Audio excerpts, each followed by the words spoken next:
Happy 250th birthday, Merica. Wait, hold on. Where's my music effects? Hold on. Damn it. Okay, first we do this. That's good, but So lick my butt and suck on my balls, America. Fuck yeah! yeah, let's fucking get it. We got people who are popping in late during the intro. What's up, Mad? Oh, hello. Hello. Welcome Sorry, to the show. I was working on something in the back. Oh, something in the back. You got. I just talked about lick my butthole, and you're working on something in the back, huh? Anyways, how you doing? Happy birthday, America! Happy 4th of July! Happy Independence Day! All the good stuff, Matt. How you doing? I'm doing great, man. How you been, dude? It's been forever, man. Yeah. Well, it's been a hot minute. I'm still trying to get back into the routine of doing shows again and getting into the regular the routine, basically. And that's a sign of freedom right there. Cheers. There we go. This is more appropriate. What's that? I'd switch my avatar. Ah, nice. It's Matt as General Washington, I guess. You don't know. I want to see. Go ahead. No, go ahead. Are you looking forward to that movie? Yeah, Young I Washington? am. Yeah. I hope. I mean, I didn't see the fucking Animal Farm movie because everyone said it's communist gobbledygook, which is so retarded because the original story was supposed to be anti-communism. Yep. But yeah, it's crazy. They came out of Angel Studios, so now everyone has that sour taste in their mouth. So I'm like, I hope this better not suck. I didn't know that. Well, wait until it gets to VOD. Yeah. Well, I'm not gonna hop to it and see it this weekend. I'll wait to hear the reviews. I'm sure someone over at FNT or something will watch and I'll see what they say about it. But we're gonna have a special guest, someone who hasn't been on here in quite a while. Hopefully he'll pop on at some point here. He might have forgot. I'm not gonna say until he gets here. Put in the private chat. Huh? Put in the private chat. I hate surprises. Oh boy. Plus, what if it's somebody I don't get along with? You're probably that guy who actually likes getting spoilers to movies, don't you? I don't. No, I hate that. It's just, I have there's not many, but there are a few people who are. Oh, no, he hates me, bro. I have no idea who that is. Yeah, I was gonna say. I think that you didn't start coming on here until long after he stopped doing everything. Like he got off of social media and everything there for a hot minute. Somebody might know. Let's see. I got a lot of stuff we're gonna go through here. I don't want to do. This is definitely not. Hold on, I gotta get this right. This is not knife hands. We're not here to get angry. We're here to celebrate America. And I got a lot of little clips here, but it's scorching. My AC is like actually having a hard time keeping up. I like it 70 degrees in here. It's 72. I had to go rush outside and get something. So I came back in. I've got my cooling collar on right now because I'm actually sitting here just sweating, just sitting here at the desk right now. Bro, I don't have a cooler collar. One, I didn't know they existed until now. Oh, but dude. Two, These things are dope. Is it worth it? Oh yeah, this thing's like there are ones where it's just a little fan inside, but this one actually has like high tech stuff, and it has this it has like a material here that actually gets cold. So yeah, look, it's got a little. Oh, that's nice. I mean, you would have to have that if you're going to keep your AC at 70. My God. What would you keep yours at? During the day when I'm awake, 63. When I go to sleep, Lord, 58. man. You're fucking 58 at night. Your electricity bill must be crazy, dude. That's insane. No, that's not too bad. Mine was $300 this month. I just got the thing, and that's insane because mine is it's just a little 2-bedroom fucking condo here. My bill is usually like maybe max like 180, 190 in the summer. It's $300, $200 just in AC alone this month. So go ahead. You're not even in the South though, right? You're in Missouri. Oh yeah, never mind. That is pretty southy. It's in between. That's why I like it here. It's not scorching hot like 120 in Texas, and it's not super cold -40 like it is in the north where I grew up. So it's in between, but it can still. It's been hot and fucking humid up here, and I guess it's just been hot everywhere. Humid here as well. Yeah, you're down in Texas, right? Yeah, I'm in San Antonio. Yeah. Mhm. I thought when I got sent here, I was like, man, maybe I'll be on the good side of the dry line. Nope, still humid as shit here. Yeah. But Yeah. when you got sent there, would you go there for the army? Well, yeah, man, I got blown up in Iraq, bro. Oh, that's right. Yeah, so you went to the medical center there, right? Yeah, to BAMC. Yeah. So you went there after getting blown up and you just never left? Yeah, basically. I mean, there's a lot of us that just got here and because it's chill, man. It's a good place for vets. Yeah, I love. You're absolutely right. I've said this on the show before. Like it is a military town.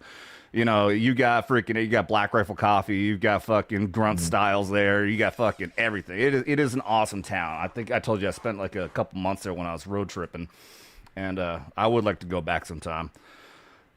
See, this is not the special guest secret guest I was talking about, but we got Greggy here. What's up, buddy? That, buddy.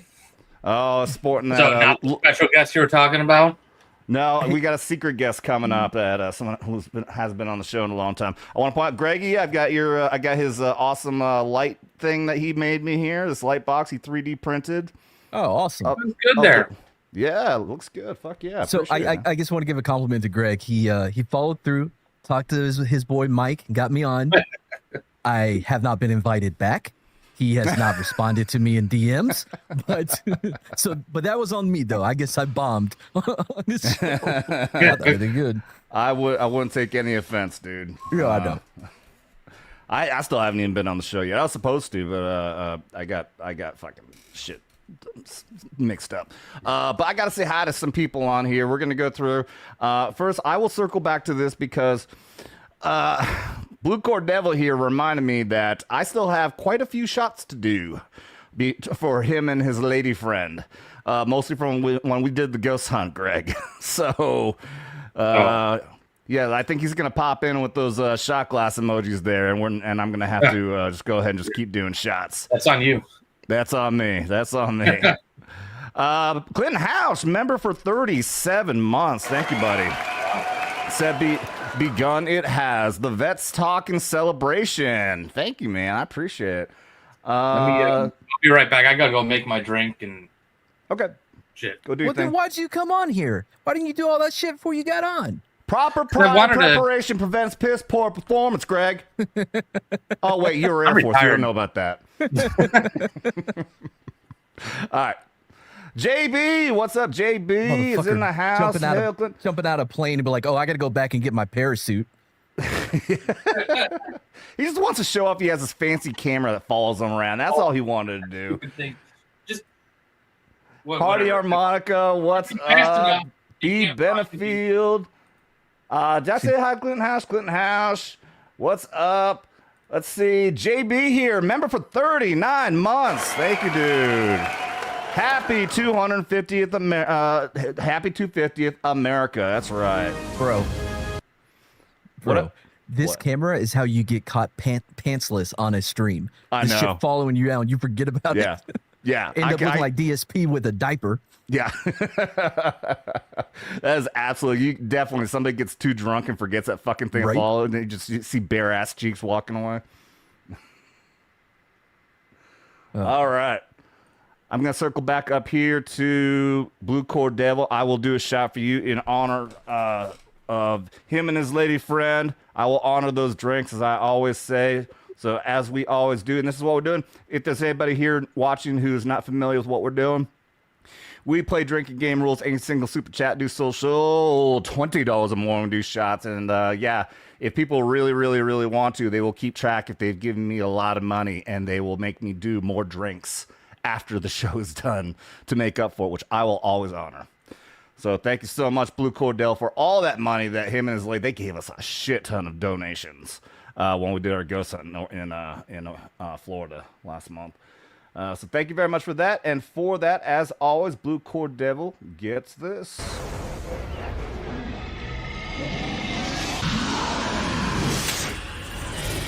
It has begun.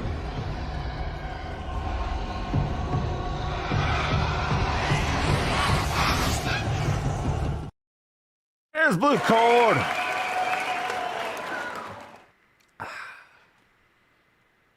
And drinking game rules do apply to everyone, so everyone else there in the audience has to drink too. I'm gonna assume Matt is drinking. You know, he's Yep. has his avatar. Yep. Yep. Easy Got to it right assume. here. Let me get scroll back down here. Someone else. I don't know if this person's new or not, but welcome, Jose. Joe's atmosphere. Joe's atmosphere. He's been around for a minute. I know him. Okay. Fair enough. Yeah, Jose. I don't have my glasses on. All right, let me put my glasses on. Maybe I won't be fucking dyslexic. You know, no, fuck that. I'll try to keep them off as long as I can. Merica, fuck yeah. Here we come to save the motherfucking day, yeah. So lick my butt and suck on my balls, America. Fuck yeah. All right, I can't play that out too many times. And we got Mad's new channel. Anybody out there, if you haven't checked it out already, go check out Mad's new channel there. It's called Mad's great. new channel. Wait. Yep. Yeah, there we go. Wait, what the fuck? It's like jumping around on me. That was weird. And Mad's new channel, good to know. Still love Adam, and I felt bad since losing my job. Oh yeah, no, I know. Clinton always used to be really cool about dropping buying memberships on here. I get it though, man. I get it. Times are tough for people out there, so it's all good, brother. It's all good. Man, especially when, you know, our compensation, our VA compensation is linked to every, like, to Social Security or whatever else, you know. So I mean, I don't know if you've noticed. I've noticed that it's increased, I don't know, about $5 the past 5 years, whereas inflation has, sorry, this isn't knife hands, but It's all good. it's bullshit. You know what I mean? That it in no way even attempts to keep up with prices up to. Yeah. Well, I haven't even been paying attention. Actually, I didn't realize that that we haven't been getting that increase like we should be. But Well, yeah, but it's not enough to compensate for prices Interesting. today. yeah, well, hopefully things will get better. You know, yeah, we're not gonna get onto the political stuff today, but hopefully things will start seeing things getting better. But I mean, I did apparently have enough dispensable cash to get really freaking patriotic and buy a lot of swag and other fun stuff honoring America's 250. I knew one thing for damn sure: if I didn't buy some stuff ahead of time, like, this is going to be a weekend that we'll remember and tell people about for the rest of our fucking lives. In fact, you know, we were here for the 250th anniversary of these United States of America, and I definitely want. What's that? I don't have anything planned at all. Now you're making me feel bad. Like, I ain't bought a fucking t-shirt. I'm not going out in this heat to celebrate some bullshit. Well, Not that we'll it's be bullshit, but you know what I mean. Just- Well, the plan is though to celebrate the entire, you know, the for the entire year is to celebrate. So you can still. oh, okay, yeah, you can yeah. I'll still- hit you back up in December when I'm ready. To But celebrate. yeah, they got the official America 250 website. So I mean, so I got the hat, and just so, like, this isn't actually like some generic shit. This is actually from America 250, the official. I don't know how it's linked exactly, but it is somehow linked to the White House in some way. But I don't know who's making the profit on. But I got a little ornament here of the Declaration of Independence. I've never owned a Zippo before, but I do have now an American Eagle America 250 Zippo. They had a much cooler one that I really wanted, but go figure, it was sold out. But You don't on even top smoke, of that, do you? oh, I smoke cigars. Yeah, but I mean, you know, you want a torch to smoke cigars. Yeah, I was about to This say, is- yeah. this is just a little, you know, fun little thing. You know, one of those things I just keep on me as an heirloom and Yeah. you know, passed on to, you know, my son or grandson or something like that. I would lose it immediately. Well, this is, I mean, but again though, this is something I'm gonna cherish though. So I'm gonna, you know, I'm not gonna just like leave it on the counter somewhere or something like that. But yeah, and immediately after, did you see the UFC 250 fight? Bro, all right, I'm gonna be brave. I'm gonna speak my truth. I almost fucking cried at that shit. It was so fucking awesome. Wasn't it? I get, yeah, Bro. It was so epic. It was so freaking epic. And The music was phenomenal. oh my god, I mean, being every single song performed by the Marine Corps band. Yeah. Which I learned after the fact. I heard apparently some people were talking shit on them because they're Marines who are musicians. Well, one, every branch has actual MOSs, actual specialties for playing in a band. But the Marine Corps band is the #1 unique special band for our government. They're the president's band. Correct. And I learned that these are actually professional musicians and singers who get an honorary enlistment into the Marine Corps. They didn't go through, maybe some did, but they have actual, like that girl who was singing the song. She's a professional singer who opted to join the Marine Corps band. She's not actually enlisted. Yeah. I think that's cool, man. Because it ups the quality, so you don't have to rely on some E2 fucking out there trying to sing where you're like, oh boy, I really hope he nails this. Yeah, and it was amazing. Every single walk-up song, every single bit of the music was all performed by the Marine Corps band, and it absolutely was. We're gonna show a few.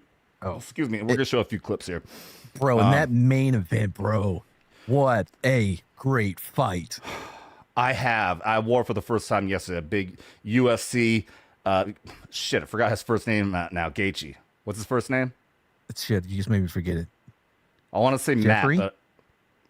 It's not Jeffrey. Someone in the chat was Gaethje's first name. Anyway, it's a Gaethje shirt. And when I was watching that, I put what's up, Ruben Haynes? What's up, Ruben? How you doing, buddy? Hey, Ruben. I had this has like been in routine ever since Missouri legalized sports gambling here in Missouri.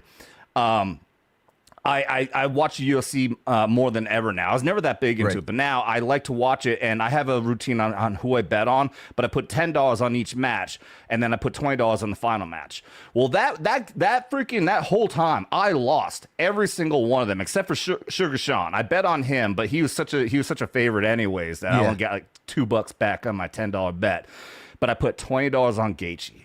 And he was such an underdog that I got $100 back on that and ended up getting all my money back that I lost, plus like $20-$30. So and I was screaming like by that third or fourth round. I think he went out on the fourth round. I was like yelling at TV like, Gaethje, you pull this off, you will be my new favorite fucking fighter ever. Yeah. And I couldn't believe he won. I could not believe he managed to win because he looked like he was down and out so many times those first 2 rounds. But he also dominated though. But I haven't kept up with the UFC as I used to. You know, I watch here and there depending on the fights. But man, I've never heard of Homeboy that he was fighting. Had no clue who he was. That dude, he has some fucking power in those punches. Because I mean, a couple of those liver shots. I'm like, oh boy, this may be it.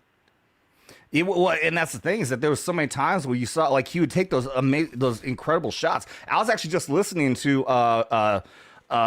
Joe Rogan interviewing Tony Hinchcliffe. Tony, who was he was ringside. Tony was Jesus Christ. Of course he goes out. That's why I was taking so long. He had to go and rustle up all his gear. I forgot he was even here. There you go. There's a proper American right there. But there was your nipples showing. Oh, there's gonna be some nips on the stream. Second guy today sound like I've seen in this overalls. What? You sound like shit again. Right now? Oh, there you go. Because now you're talking into the mic. Yeah, dude. I was pissed. You see this thing that Adam has? That is black. It's going from the right to the left. There you go. I have it. You just don't use it. Pull that shit up to your face, bro. I can hear it squeaking too. And I know that isn't that the Tekana? No, it is. Yes, it's the Tekana. Audio Technica. Yeah, Audio Tech. Yeah. That's a direct. You have to be speaking into their. Like it's one way, bro. Like you have to have it. But anyways, yeah, that match though, the Gaethje thing was just so incredible, and I mean, there's no doubt. I absolutely believe so many people who watch it says that was the greatest sporting event ever in history. Yeah, and I absolutely believe that. Had to be. I never felt like that watching any other sporting event. That's because the Cowboys haven't been back to the Super Bowl in 30 years. But when they do, though, it may top it. This is their year, by the way. You know, okay. That's a good one, man. Since we're talking so much on the match, Greg, did you see the UFC fight? I did. UFC 250. Okay, That's so you're up to date on too. I was gonna save it for later, but since we're talking so much on it, I want to show a couple things here, because it was so incredible. This opening, what really sucks is on Paramount, they say full match. You can rewatch full match, but it's just the fights. Like, I want the whole spectacle. I want to see the opening ceremony. I want the music. I want the conversation in between. All they have on there is just the fights. So I hope at some point they'll realize people want to see the entire thing again. But at the very least, I found here, there's a UFC YouTube channel which has a lot of stuff, but it's this one I found, UFC on Paramount Plus. This is one that actually has more clips, like this one right here. So they have the entire opening ceremony. I'm gonna start it here with where Trump and the owner come out. First, I didn't know the Oval Office is directly connected with a door to the outside. I never knew that. Oh, that seems like a security vulnerability. You would think so. Yeah, you would think so. But of course, the entire ground is very secure. Well, however, I do notice that when he opens up this door, you would think the door would be like the size of the the presidential limousine. This does not look like a big secure door, though. No, it looks pretty flimsy. Like, what the fuck? Like, who made this? Yeah, but also I find it amazing. Also, they put the Oval Office on next to it. I'll bet Trump had to do that because he's putting like gold. I was thinking the same thing. I'm like, the gold above this feels very Trumpian. Yeah, he loves gold. So all right, we'll watch a little bit. Are you sure you want to take this risk? I'm sure, dude. Well, I don't monetize these streams anyway, so I'm sure I don't know what kind of a hit I'll get for it, but I want to play it though. So again, we learned so much about the White House that I never knew until watching this. Like, that's a lot of gold trimming. Yeah, a lot of gold trimming. And you see a lot of people trying to bash him for it, but it's the same people who just attack him for fucking everything. So, anyone else could put a shit ton of gold in there. If it was a Democrat, they'd say, "Oh, that looks beautiful," but it's Trump. They say, "Oh, it's disgusting." Do you get to go in and design what it looks like if you become president? Yeah. Oh yeah. I feel like you always hear the same the commentary used to be all the time when a new president takes over is the first they always talk about the drapes because every president comes in and they replace the drapes that sit behind the desk. So yeah, he gets to redecorate it however he wants. All right. When he left office, they took all the fucking furniture with them. I'm sorry, I can't hear you, Greg. What did you say? I'm right here. Really? I get like right here. It's like. You did come in a little bit quieter. I'm just giving you shit, though. All right, let's son of a bitch. It's on the ground floor. But again, though, this is like, as far as I know, the layout of the White House, the side that you see from the road is the opposite side. So this side is the one is like a much more secured side compared to. Of course. I don't know which one's the front and which one's the back because. Well, I guess the front is definitely the one you can see from the road. You see all the protesters always out there. But then the backside is a lot more secured. This definitely isn't the door that they put the female Secret Service at, right? They just get. I would assume not. Fuck you. Like the one that tried to secure Trump after he got shot and then got downgraded to JD Vance. I was talking about the one during Obama's where she was at the door taking selfies or whatever and got trucked by some dude that ran into the White House. Oh, I forgot about that. Ran her the fuck over. Oh, wow. Yeah, I forgot about that. Yeah. Okay, so yeah, this is the front, isn't it? This is the side that you see from the road. Yeah. I think. No, it can't be because too many windows. I may have it backwards then because you have the ellipse directly behind this where you had the 80,000 fans watching on the big screens. Right. And it's the other side that has the road. Pennsylvania Avenue. Then that means that the Oval Office door that they just passed by actually is exposed to Pennsylvania Avenue. I can feel the rage coming from Blue Cord in the chat. He's like, all the windows in the White House are bulletproof. Because we know nothing of this place. Sorry, I'm not seeing. I'm watching this. I'm just watching full screen, so I'm missing the commentary here. Maybe. Okay, we're all speculating here. Is anyone say in the chat? Am I right on this? Maybe the Oval Office door is on the side then, because they came out. And we'll have to just like watch a fucking breakdown of the fucking White House and see all this shit. I don't fucking know. Yeah, I feel like I have a lot I got to learn. Yeah, and it's all new intrigue, based on what we're seeing here. Ladies and gentlemen, at this time, please rise as today's colors are presented by the. What was that? In White House Down, they didn't spend a lot of time on the architect of the White House, which is where most of my knowledge comes from. You know what we got to watch to figure it all out? West Wing. Guaranteed. Yeah. Yep. We got to watch West Wing. It's all about the White House. It's in the name. Joint Armed Forces Color Guard.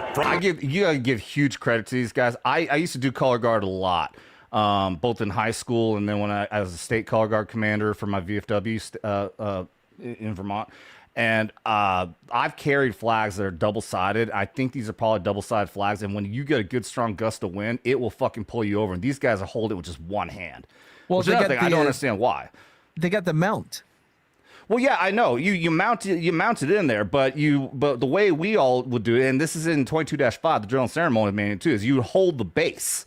So you hold the base and then hold by the top. So you got at least two hands on it, But for whatever reason, these guys do it different. But yeah, this is also probably the most incredible thing about this entire event. That the entire event was one of the most amazing spectacles of all time. But also the fact that it was predicted that the storm was going to come in the last 2 hours of the event, or it would have postponed it 2 hours. And the fact is, it only got postponed a half hour because the fucking storm literally split apart and then circled around Washington, D.C., around the White House. Yeah, it really was like God wanted this event to happen. Yeah, it was he's like, he's rooting for his boy Gaethje. He was rooting for Gaethje. He had to see it. Justin Gaethje, by the way, that's his first name. I just remembered. Sorry if I knew it was a J. Yeah.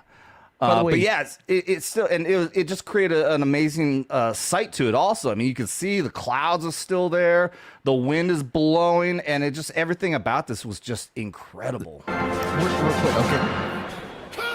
Go ahead. I was gonna try to stop you before you did that. So there may be people in the chat questioning our Americanness because we don't know the layout of the White House. I'll say this: that's how you know we're more American than most. Because we don't know shit about the layout of the White House. You know who knows that? Fucking Canadians and Europeans and shit. They're always in our business. I swear, no idea. Yeah, there you go. Somebody tell me who the 12th president was. No clue. No clue. I can tell you who the second is John Adams because I'm rewatching the show John Adams right now, which I highly recommend. It's a good show. It's a great show. It is. I remembered it being a really good show when I first watched it, but then watching it a second time, I realized, wait, there's like no fighting. Like you only see it from John Adams' point of view, and a lot of times, he wasn't there for the battles or anything like that. Yeah, he was a pussy. Yeah. Well, I mean, actually, it was. I mean, there's the part when he was sailing overseas to Europe, and he fucking, got up and tried fighting, along with the sailors. But anyways, let's not distract and get back on this. Go ahead. I was maybe it was Shane Gillis, and he was like, he told Donald Trump that, oh man, I'm kind of worried about attacking. Donald Trump's like, well, you got to go out somehow. He told Shane Gillis. That's fucking funny. It may have been Shane Gillis. It was somebody that was saying that he was nervous about it. Donald Trump's like, yeah, it is. Well, I think we all gotta fall sometime. Didn't they catch somebody who was trying to plot something? Yeah. Okay. With drones and fucking all kinds of other crazy shit. Yeah. So I mean, it just goes to show that our fucking Secret Service and FBI is actually doing their fucking job now. So thank God for that. Zach Brown is? No. He's like that's like one of the biggest fucking country music bands out there, dude. I don't listen to country. I don't listen to a lot of like current music to begin with. Yeah, Zach Brown band's been around for a long time though. What's that, Greg? He listens to Taylor Swift. Yeah, he's a Swiftie. We know it. See. Shut up. Swiftie. Okay, wait. America's gonna fucking claim this shit. No, I'm gonna get copyright struck by America. By America. Damn it! America thwarts me again from my YouTube. Back this up. Were they showing Norfolk and the carriers there? Yeah. I used to that's right where I worked. On the carrier? No. I know. I'm all the piers okay, were right there. So they had like the destroyers, and then further down the piers they had the carriers. All right, I'm very confused by this. It seems very obvious that a lot of they just don't know what they're supposed to do because you got a crew of seamen, sailors over here. Some of them are wearing hats, some of them aren't. Most everyone out here is not wearing hats. But I would assume that they would be under instruction that you're undercover. They have a dome. This is a no hat area. So I think the ones without hats on will be in the wrong. Then that would actually make sense because I was wondering why aren't they saluting? Because they're technically indoors. Yeah, without you don't salute without the cover? If you're indoors, you don't salute. You just stand at attention. Yeah. So I think that's what's going on. Is that they're probably instructed they're technically indoors, so don't wear your covers and don't salute. So these jackasses over here are in the wrong for wearing their damn cover. You can even see this officer over here. He's got his cover under his arm. Yeah. Then you can see this one jackass soldier right here. Instead of staying at attention, he's filming with his fucking phone. Oh, you are so in trouble there. Fired. Oh, I can't even see your rank, but I'm going to assume you're a fucking private. Imagine you go to this event, amazing event, and as soon as you get back to your unit, you get the dog shit smoked out of you because you were seen on fucking broadcast with your phone out. Look at this one. It looks like he's filming too, but it looks like he's holding the phone by his by 2 fingers on the top for some reason. It's like a really weird thing he's doing there.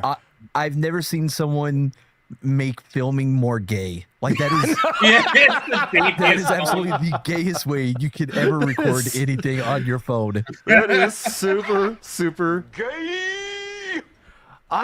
They must be lieutenant colonels, but that also looks like just a silver pip, like a silver disc, which is something you'd see in an RTC. But these are older guys. They got to be lieutenant colonels. She's a second lieutenant, right? It may be first, but yeah. Then you got for some reason this slouching sergeant is mixed in with. I'm going to assume this guy's an officer too, but no, because you can see that there's not. You don't see the black on the collar. Yeah, he doesn't have the black shoulder board. Some piece of shit. E1. Look at his hair. That's not in regulation. Yeah, that's a fucking private right there. That sergeant better have him in the front lean rest. Like nobody right check after his fucking hair. You can't do your hair like that, can you, dude? Well, technically you can because your hair just can't be on the collar or over your ears, which is why it looks like shit. It does look like shit, yeah. But that's the reason why Green Berets can get away with growing their hair out even on post is because they're still within regs because they keep it off their ear and off their collar. We got away with that in PSYOP too because we were part of USASOC, so I grew my hair out a little bit longer. But yeah, this is a real shitbird way to fucking do your hair though. That looks like shit. That looks like absolute dog shit. Oh, look at this motherfucker with his sunglasses hanging off his fucking uniform. Far left. Oh, sailor, you're done. Done. Sailor, you are done. Front lean rest position, move. So many people getting smoked out of this bitch as soon as we're done. They're all hyped up. Yeah, fucking get down. Knockout 50, motherfucker. All right, let's keep going. We're such fucking douchebag veterans. Coolest event ever. We're just sitting here nitpicking people's uniforms. Go back and watch the whole thing just to be picking out fucking guys in the crowd. Shit. Pause it. Hold on. We gotta keep going. Yeah, hold on. Oh, we got more guys. Look at this guy over here. He's wearing his hat, but like that's the most douchebag way I've ever seen a sailor wear his hat before. It's like it's over his eyebrows. Homeboy behind him has his eye pro on like he's in fucking combat. Look, they issued right behind the guy with the hat. This right guy? There. Yeah. That looks like the eye pro they issue you. Oh, the birth control glasses? No, not those. So the eye pro, right? With the black like on top is kind of plastic. Stuff? Yeah. You're right. That does look like eye pro. You're right. And look at this guy with the Hitler mustache Okay, you see the giant dude with the hat? This guy? Yeah. Yeah, all right, go 2 people to the right. Oh, dude, look at this nerdy fucking shit. What the fuck is with those glasses? Okay, this guy? Yeah. Oh, yeah. Boy. That's a Hitler stash, for sure. Fucking Navy, dude. Fucking Navy. Okay, we got to back that up and make it even better. Precision of timing, you would... Well, that's another thing that Dana White was saying. is that they were down to a crunch. Either they were going to have to postpone for like a couple hours, which would have pushed it way into the morning. Yeah. And it came down to a decision. Either we do it now or the planes will have to turn back, because these planes had to fly in from an air base. I don't know where, but they were in the air while they're having to make the decision. It's like, either we do this now or we're not going to get the flyover. And it was like, they had to rush out there and get it done. It was last second. Like, these planes were on whatever that terminology is, the last bit of fuel before they had just enough to get back. The timing was ungodly. Just God is godly, incredible. Like, it took an act of God to make this happen. But okay, so even with all that though, for them to fly over at the exact timing of that part of the song. Yeah. It's almost like they might be some of the best pilots in the fucking world. But they can't hear the music in their fucking planes. It's all time. It's all time. Yeah, like, somebody's coordinating. Somebody's coordinating it though. You would have to have the precise, like, how long, because they're in a holding pattern, right? It takes to get from one point to the other. Yeah, and how long the song is going to be. Nothing can go wrong. They can't be delayed. It takes off, you have X amount of seconds to get at this point. Nobody can hold a note for too longer than what you're supposed to. Everything has to be precise. And that's another thing too, is I can't remember where I heard this, but they talked about at any of these sporting events, football games or whatever, the performer actually has some. Oh yeah, I saw someone who describes it exactly. There's somebody there who is like in coordination with whoever's coordinating all this. So I think the pilots has someone who's talking to them saying either slow down or speed up.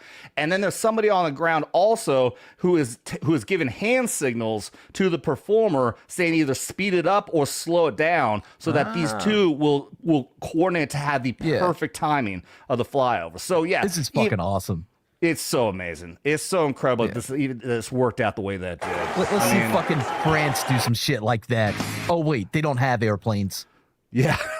Well, they're tired. And that's another thing that we're blowing everyone's minds, these Europeans, with, is just the flyovers alone.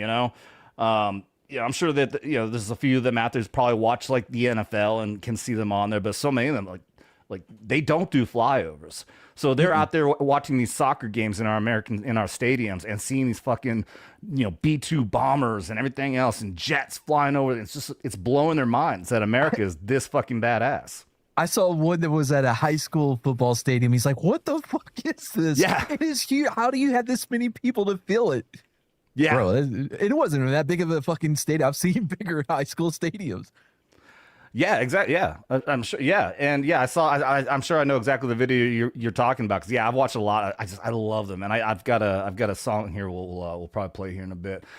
Tim, what's up, man? Are you new here? I don't think I recognize that name. But yeah, RTB. That's the one I know. But bingo is the one I was thinking. Yeah, bingo's the terminology. Bingo fuel. So, all right. So we had that, and I'm not going to play obviously this entire interview, but I want to pull up the interview that Pat McAfee did with Dana White, the owner of the UFC there, and we'll just play about a minute or two, just to get here's one of the things best. If you guys, I'm sure everybody out there knows who Pat McAfee is at this time, but so regardless of whether you watch him or not, he is the most famous sports personality in the fucking country now. Which is so great, because he's a freedom of speech advocate. And even though he's never come out about politics, you can tell this guy is based.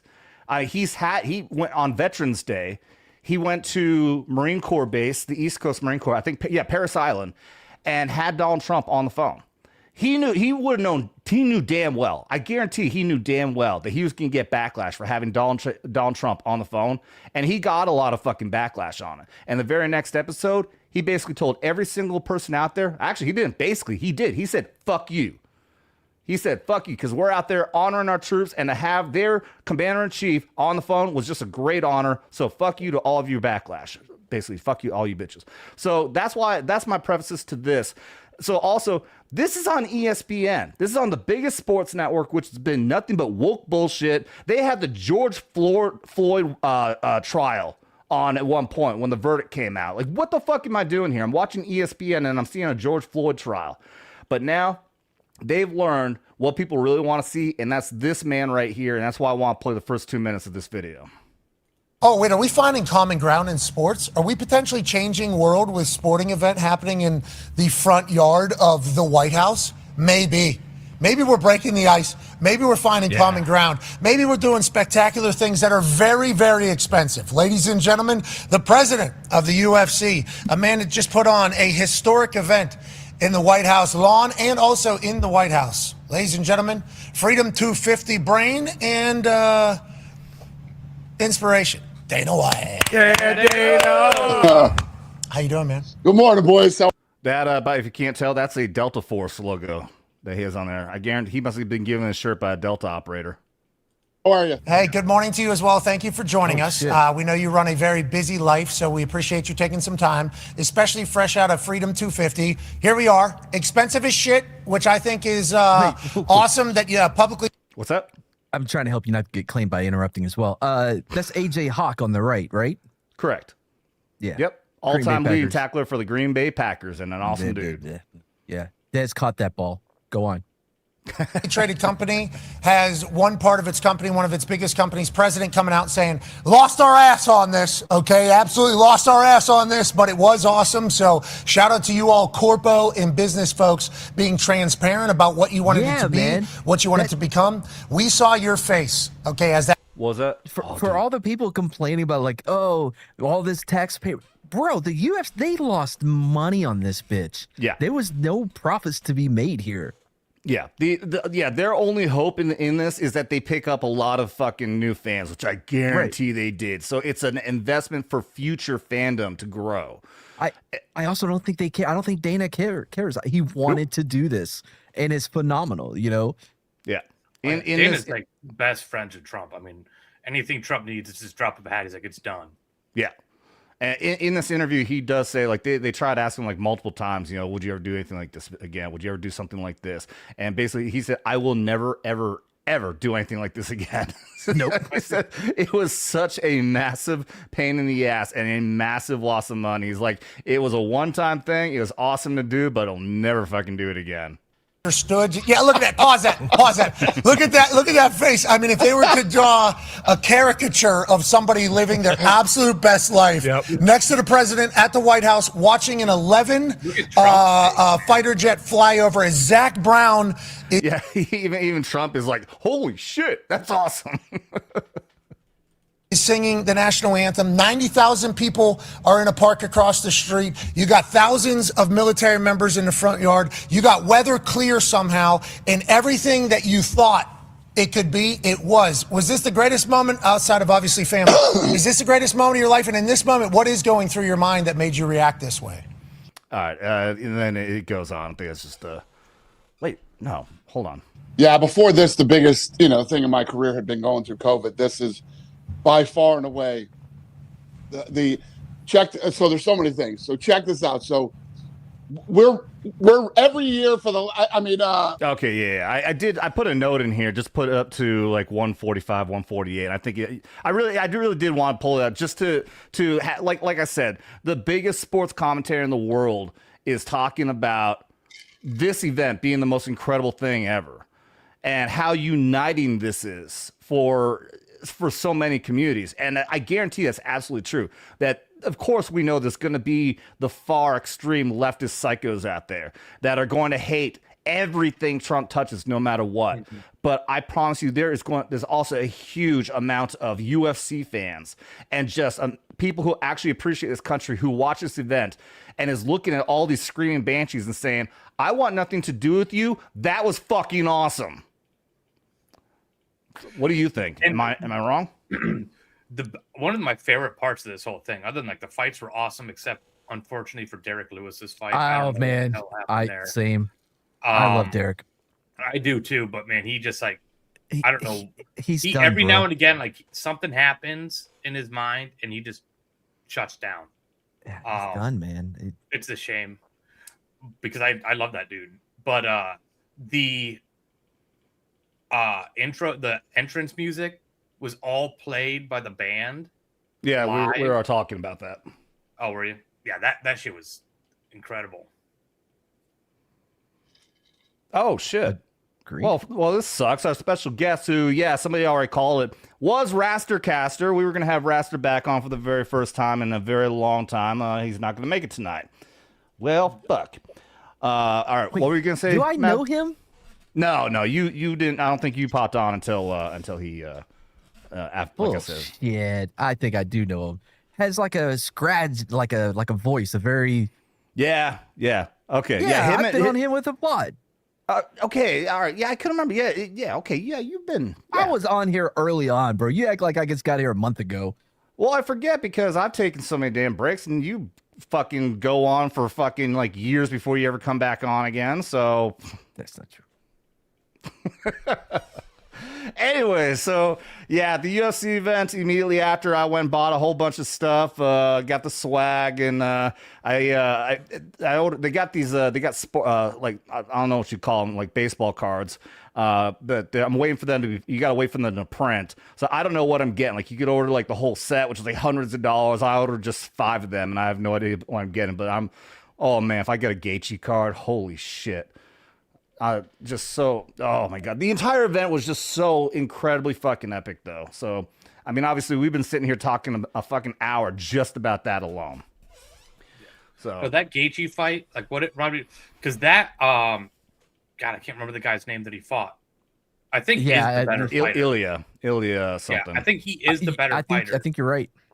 And it was like one of those moments, like where it's like the end of the movie. You're fighting the bad guy, and he's so much stronger and better. But like it just wears him down, and all of a sudden like you see this pretty like nothing touches this bad guy, and then all of a sudden he's like just getting rocked. Yeah, I don't. That's what reminded me of like he was like the villain, even though like he's not, and he straight up like gave the win to Gaethje after they were asking him, and he was like Gaethje said he was gonna put a mark on my face, and he fucking did it. Well, and it's just compounded so much by the fact, like you're saying, he wasn't the villain. Well, actually, in a lot of ways, he was. Gaethje is the American versus whatever country he's from. So it's the foreigner versus the American. Foreigner. And in the weigh-ins, he was talking shit. He was like Ilya was talking mad shit to Gaethje. He was acting the villain. What the fuck? Sorry, what is going on with your eye?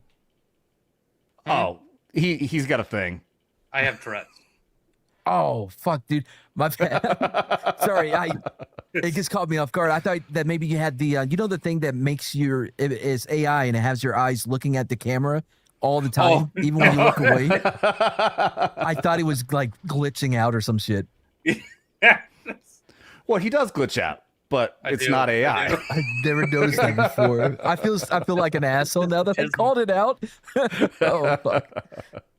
But anyways, so Ilya really was the villain in that, and then it was just made so much better that obviously Gaethje was a massive underdog, won me a lot of money, and his walk-up started in the Oval Office looking at the Declaration of Independence, and then walked all the way out, and then fought, looked like he was going to lose, and came back and won, just like you said, Greg. It was like a fucking movie. I don't know if he came back to win. I mean, I felt like he lost those there was a couple rounds, moments where he did not lose the first couple rounds. Winning. His first round, he got hit hard. He was not winning until the last round. No, dude. Man, even when he was destroyed, like couldn't see out of both eyes, he was still hitting Gaethje and doing damage. Go rewatch that match, dude. Rewatch that match. Watch how many times Ilya hit him, and then Gaethje like stumbles, and you can just see like he was so close to going down so many times in the first half of that fight. Rewatch it, dude. I promise you'll see what I'm talking about. It was one of the best fights I've ever seen. One of the best fights I've seen I mean, it's been a long time since I've seen a fight that was that good. Yeah, that was a straight up brawl. I haven't watched UFC very much at all until sports betting started here. Because I'm a team guy. I root for home teams. I was born in Wisconsin, so I root for the Packers. But with these fights, all I could do is root for an American. But at the same time, also, I'm like, I don't even know who to fight. I knew Conor McGregor. I know some of these names. If McGregor, I'm looking forward to this McGregor fight coming up because I don't think I've ever actually seen one live. Oh, I've seen his fights, man. I was a big McGregor fan. He's Irish. By the way, I looked it up. Round 1, Gaethje won. He landed 111 out of 177 strikes and broke his orbital bone round 1. He lost round 2, but he won round 3 and 4. So he won 3 of the 4 rounds. Okay, even though he won for the first round, it still he looked like multiple times in the first half of that match. It looked like he was going down. Ilya got him good a couple of times. Yeah, that dude can hit. He has some power in those hands, especially for his size too, bro. Like, he was bringing that heat. Like, he's so clean about it. It doesn't look like it's going to be that powerful, but they're massively damaging. Right? I've never even heard of this guy because I've been out of touch with UFC for a minute, but I'm like, fuck, who is this dude? I think you're right about him being the better fighter, man. Well, he didn't have Merica, you know? Yeah, Gaethje was a huge underdog. And because he's older. He's older. This Ilya guy was younger. He was undefeated until he fought Gaethje. Adam, did you bet on Gaethje? I did. Yep, I put $20 on him. I got $100 back. Won? Yeah. Oh yes, you just said. Yeah. When we watched UFC when I was out there in Florida, and I lost every fucking bet. Yeah. He bet on every fight, and every fight went the opposite way. Yeah. How do you decide who to bet on? You're like, okay, where is he from? And who has the ugliest cheerleaders for their team, or the ugliest women in their town? I'll go through it real. So if it's ever a foreigner versus an American, I always bet on the American regardless. That's how I bet on Gaethje. I'm like, he's an underdog, but I'm betting on him. If it's a foreigner versus foreigner or American versus American, I take the underdog so I can get more money. And I've won quite a few by doing that. But sometimes it doesn't work out. The one we were watching was the Gina Carano fight. Yeah, that's right. Yeah, bro, you did not put money on her. No, well, actually, I put $10 on her. Like I said, I was put 20. I was put 20 on the main card, but I'm like, I know Gina's not gonna win this. No. I'm still putting 10 on her anyways. I mean, hell, this is a picture of me and her back here. I always keep on thinking that people think that's my girlfriend or something like that. But that's again, everybody loves Gina, but there was no, and I'm happy for her and losing the weight and getting back into shape, but she had no fucking chance, bro. No, not chance. Never. If Rousey was determined she's just going to go armbar, she wins every fight. She's only lost fights when she decided to try to win on her feet. It's so stupid. There's so many people out there who are saying that it's rigged for it to end so quickly. If they're gonna rig the fight, they don't end it in 2 seconds. Yeah, that's not what you do when you rig a fight. That's how Rousey fights. It's just how Rousey does it. I mean, it sucks that Gina wasn't prepared, but I mean, Rousey's just that good at taking people down, putting them into an armbar, though. But what she does. Even the most prepared people get taken out by her in like 20 seconds. She's like the Kevin Nash, Nash of UFC. Kevin Nash had like 4 moves. He had like the big boot. He had the shoulder and you know what I mean? Like all he did in every match from wrestling, he had like 4 moves. But that's her though. That is her thing. She's going to, because of her judo and all that bullshit. That's what she's going to do. It makes sense. Yeah. It's like I forget the guy's name. The other dude that's like a leg specialist, right? He always rolls and tries to get that ankle immediately, and so you have to stop from letting him get anywhere near your legs to have a chance. I think he won Ultimate Fighter. I forgot which one though. I try to get. Yeah, I'll talk about that another time. I want to, first, Tim DeHoog, who commented up here, just subscribe. Thank you, buddy. Welcome. So I guess you are new here. Welcome to Vets Talking there, dude. Let's get on. I know we just talked about the most badass sport in America, and now let's talk about soccer. Hey, we won. Which I say that as a joke because so many people. I was one of them who said, "Oh, the UFC is here. I hate soccer." What I was saying is, if they make it to like the final couple of rounds, then I'll start watching. But I've been all these videos of all these Europeans showing so much love for America made me want to watch, and I watched the last 2 matches. I'm not completely enthralled by it. However, every time they score, I was in my cigar lounge, which Blue Coat is familiar with now. I was in a cigar lounge, which is just nothing but basically old white guys.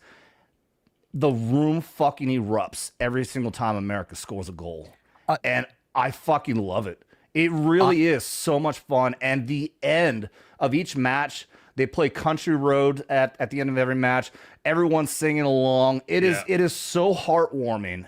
And it really I don't know if I'll watch the MLS or anything like that after this, but holy shit, this World Cup is incredible. I gotta say, all of this sounds very un-American because I don't care if they win the whole damn thing. I'm not. It's still soccer to me. You know what I mean? I get it. Yeah, people are having fun with it. It's not a popular sport in America, and so for us to win it would be so fucking awesome. Oh, I'm all about talking shit to Europe for a sport we don't give a fuck about, and they still get their asses whooped. I'm for that, but actually having to watch it, nah. Yeah, I suggest watch one match. Watch one match. We got. I think we're facing up against. No, we just played against Bosnia Herzegovina. I don't know who's coming next, but just watch one match, dude, and watch through the end. Watch the music and everything, and you might grow a taste for it. But I want to play this as we're talking about this song. It's one thing. All the clips that have been going around. Somebody made a montage, and I'm sure the music's AI generated. I don't care because it's really good and actually sound like it's performed in a concert. And this is just so heartwarming. I'll be able to tell you if it's AI. I do AI music all the fucking time. I guarantee it. Just let me play this whole thing through, and then we'll talk about it at the end. But I don't care if it's AI or not because this is incredible.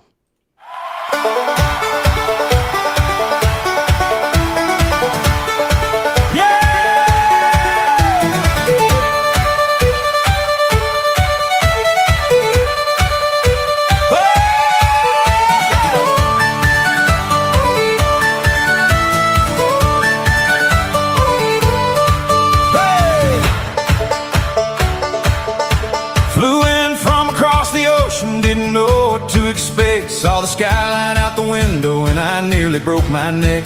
Landed in Atlanta where the Georgia pines run green, and I said this is the most beautiful thing I've ever seen. Pulled up to a Waffle House at 1 a.m. real late. Hash brown scattered, smothered, covered, 10 out of 10, it's great.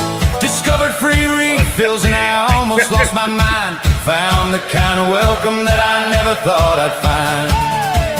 Welcome to the land where the whole world comes to play. Flags from every nation waving proud and on display. From Boston to LA, from Dallas to the sea. 80,000 voices, this is what it means to be free. Hey! Welcome to the land, yeah, we're rolling out the door. Every street a stage, every stranger wanting more. The ball is in the air, and the whole wide world can see. Welcome, welcome, welcome to the land of the free.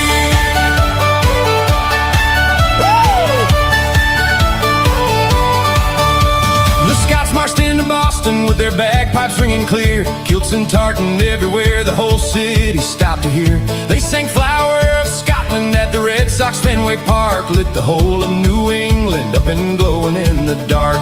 The Germans hit the highway, chased the road from south to north. Freddie said it's the Holy Land, he meant Taco Bell, of course. Buc-ee's left him speechless, Bass Pro Shops left him amazed. Even got invited to the White House, yeah, the whole world's going crazy. Norwegian fans in New York doing yoga in Times Square. Then they turned the escalator into a Viking's lair. Rowing up together like a long ship headed home. Little boy in and out, now he won't leave alone. Oh, welcome to the land where the whole world comes to play. Flags from every nation waving proud and on display. From Boston to LA, from Dallas to the sea. 80,000 voices, this is what it means to be free. Welcome to the land, yeah, we're rolling out the door. Every street a stage, every stranger wanting more. The ball is in the air, and the whole wide world can see. Welcome, welcome, welcome to the land of the free. Japan fans cleaning stadiums the same way that they do. An NFL star grabbed a trash bag, joined the whole crew. Mexico and South Korea, best friends on the street, dancing to Gangnam Style with their arms around each beat. Kansas learned Algerian, the marching band played their song. 500 Lawrence locals showed the world where you belong. Swedish fans went searching for the recipe to ranch. Frenchman says the air conditioning deserves its own whole stanza. English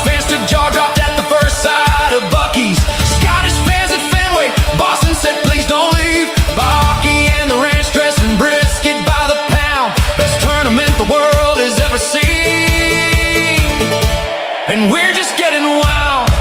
A bagpiper and a bucket drummer outside Faneuil Hall, plaid kilt, wicker hat, playing music for us all. Different worlds, different words, different flags, different names, but when the whistle blows, we all come alive the same. From the Rockies to Rockefeller, from Seattle to the shore, America is telling the world, come on in. There's room for more. Hello! Welcome to the land where the whole world comes to play. Flags from every nation waving proud and on display. From Boston to LA, from Dallas to the sea, 80,000 voices, this is what it means to be free. Yeah. Welcome to the land, yeah, we're rolling out the door. Every street a stage, every stranger wanting more. The ball is in the air, and the whole wide world can see. Welcome, welcome, welcome to the land of the free.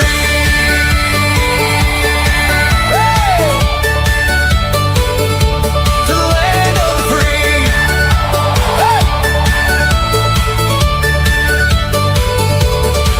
From the people who came here and fell in love with the land,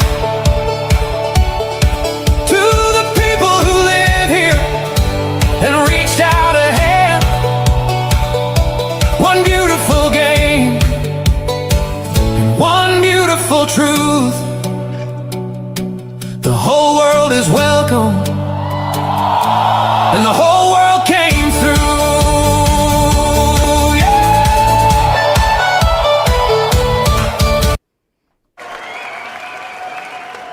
Okay, 100% AI, absolutely, Yeah, without a doubt. But good song, isn't it? It was Except so the part where they long. said Waffle House 10 out of 10. And Not also the part true. where the whole world is welcome. Yeah. I disagree. No, you're not. Come on, hey, what did I Come say? visit. This is not knife hands. Let's stay positive. I want to stay in the positive stuff, Oh. assholes. Well, it didn't last for an hour, so that's good. That song, when I first heard that you were talking about getting teary, I watched the UFC events, and I did it for that too, and also I did for that song. I mean, it's not just the song. No. It's not. Shut the fuck up, dude. It's not just about the song. The reason that it gets so emotional for me is that the entire world. I spent 3 years over in Europe, and then obviously in Iraq, but that's a different story because so many people hate us for different reasons there. But Europe hates us not because of what they actually know about America, but what they've been told about America. And these people have been coming over here, has been saying over and over again, they've been lied to their entire life. They love America now, and that is what that video right there is portraying. The greatness that is America. There's so many people who try to claim we don't have culture. Yeah, the fuck we have culture. And all those Europeans in that song just showed what our culture is. That's fucking Americana. And people are now learning what America really is, and people are actually falling in love with it. That's why I love that song and that video. You want to hear my take on that? You're going to be an asshole, but sure, I'm go ahead. glad that they talk shit and they have no idea what America's like, because maybe that will keep them from coming over here. I think we need to put out more information like that. Let's say that we don't have AC anymore. Let's do all, you know what I mean? Let's help cut down some of these numbers. I want the good people who actually love this country to come here. Not everybody, but I want good people who actually love this country to come here. I'm fine with that. Get the rest of them out of here. Get the fucking Somalis who are taking advantage of us and robbing us. Get the fucking Mexicans who want to wave their flag and hate on America. Get all those people out of here. But those people in that video right there, replace them with them, and we'll have a better country. Ooh, dead I silence. agree. I agree. I guess I guess go from a different angle of like, oh man, America's the worst. Don't come here, bro. And that way that people that actually have to, they're like, no, oh sorry, hold on, no mate, I really want to go over there, and you know what I mean. They'll earn it, and they get here like, oh my god, I was so wrong about America. It was multiple people. They got air conditioning here. Yeah. All right, so I got a couple things. We're gonna keep on talking about. The song covered every video. See, well, there's still more, but the best ones out there. was definitely in that video. And Freddie, if you guys aren't familiar with Freddie, that was in the video. Freddie's a German guy. He's famous now. And his Twitter just blew up because he's showing his love. He's traveling all across the country. And he did get invited to the White House. Here's what's crazy though. He got invited to the White House.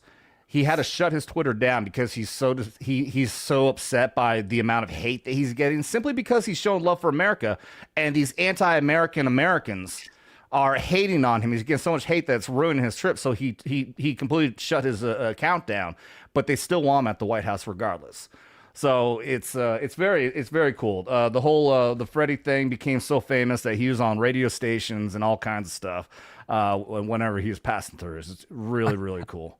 I mean, to be honest, a lot of these people come down, and what the experience of America is these big cities, these big Democrat-run cities like New York City, and they see the grime, they see the trash, they see the crime.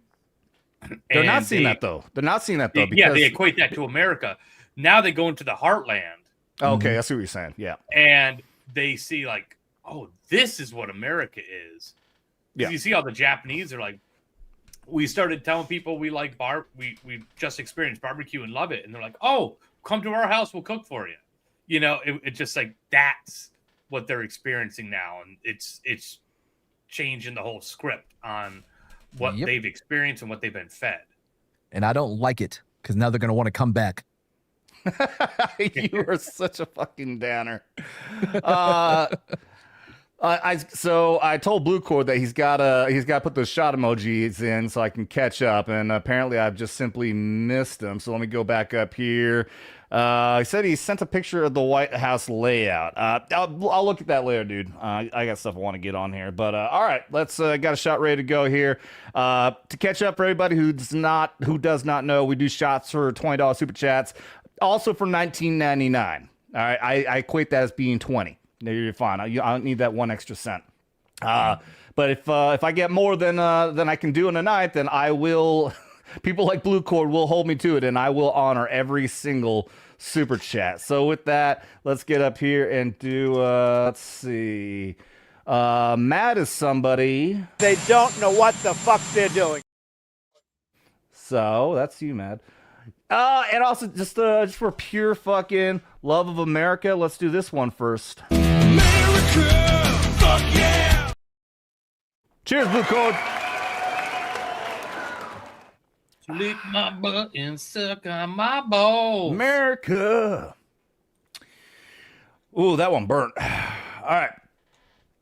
So sticking on the stupid soccer thing, because there's a lot of the good ones out there, and there's a lot of the bad ones. And here's a bad European.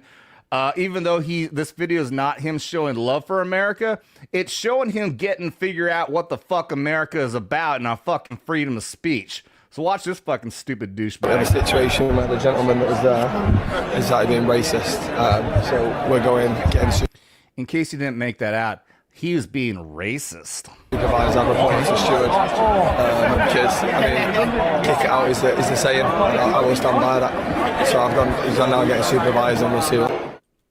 He's gonna get a supervisor. Yeah. What a little bitch. The man sat in front, was making incredibly racist comments towards the Ghanaian national team. Due to this, it was only the right thing for me to stand up and deal with this. Oh, he's so brave and stunning. Watch how the stewards deal with this. It was actually embarrassing. I'll bet the guy in front of him just like called a player a wanker or something like that. Oh, but you can't do that because they're not white, mate. So that's a racism. Oh, I guess I didn't need a pause. It's still. I'm sorry about my comment about getting on. It won't happen again. No, it won't happen again because you're going to get thrown out, mate. Really? Yeah. Why can't we not just forget about it? Forget about you being racist? No, mate. Don't be racist. Well, don't be racist. Well, the steward said. Bro, he fucking apologized, which he didn't have to do. And the guy's like, no, I'm not letting it go. Yeah, exactly. He even apologized. Like, he would just let it go. No, mate. You're being racist, so I can't let that go. I'm kicking you out. Well, fucking. The steward said that he can't kick him out or something. So, yeah, just 1 minute, mate. I just got to the steward. Yeah, I'll be down in a minute. See, whoever this douchebag is, he's actually popular. You can see people actually like flagging him down to try to get pictures with him. What a fucking douchebag, though. He's just got back now. That guy for being racist. Yeah, so I'm getting a team to get him out. Okay, no worries, man. No worries. Big fan. Thank you, bro. Thank you. Keep it up. So we'll see what happens. Big fan of your fucking anti-freedom of speech fucking douchebaggery. Fucking immediately unsubscribe to this bitch. No shit. I don't remember what else there is, but I mean, I think he just starts a little moping, crying. I can't believe they didn't throw him out. Fucking America sucks or some shit like that. Welcome to America, motherfucker, where we got freedom of fucking speech, you little bitch.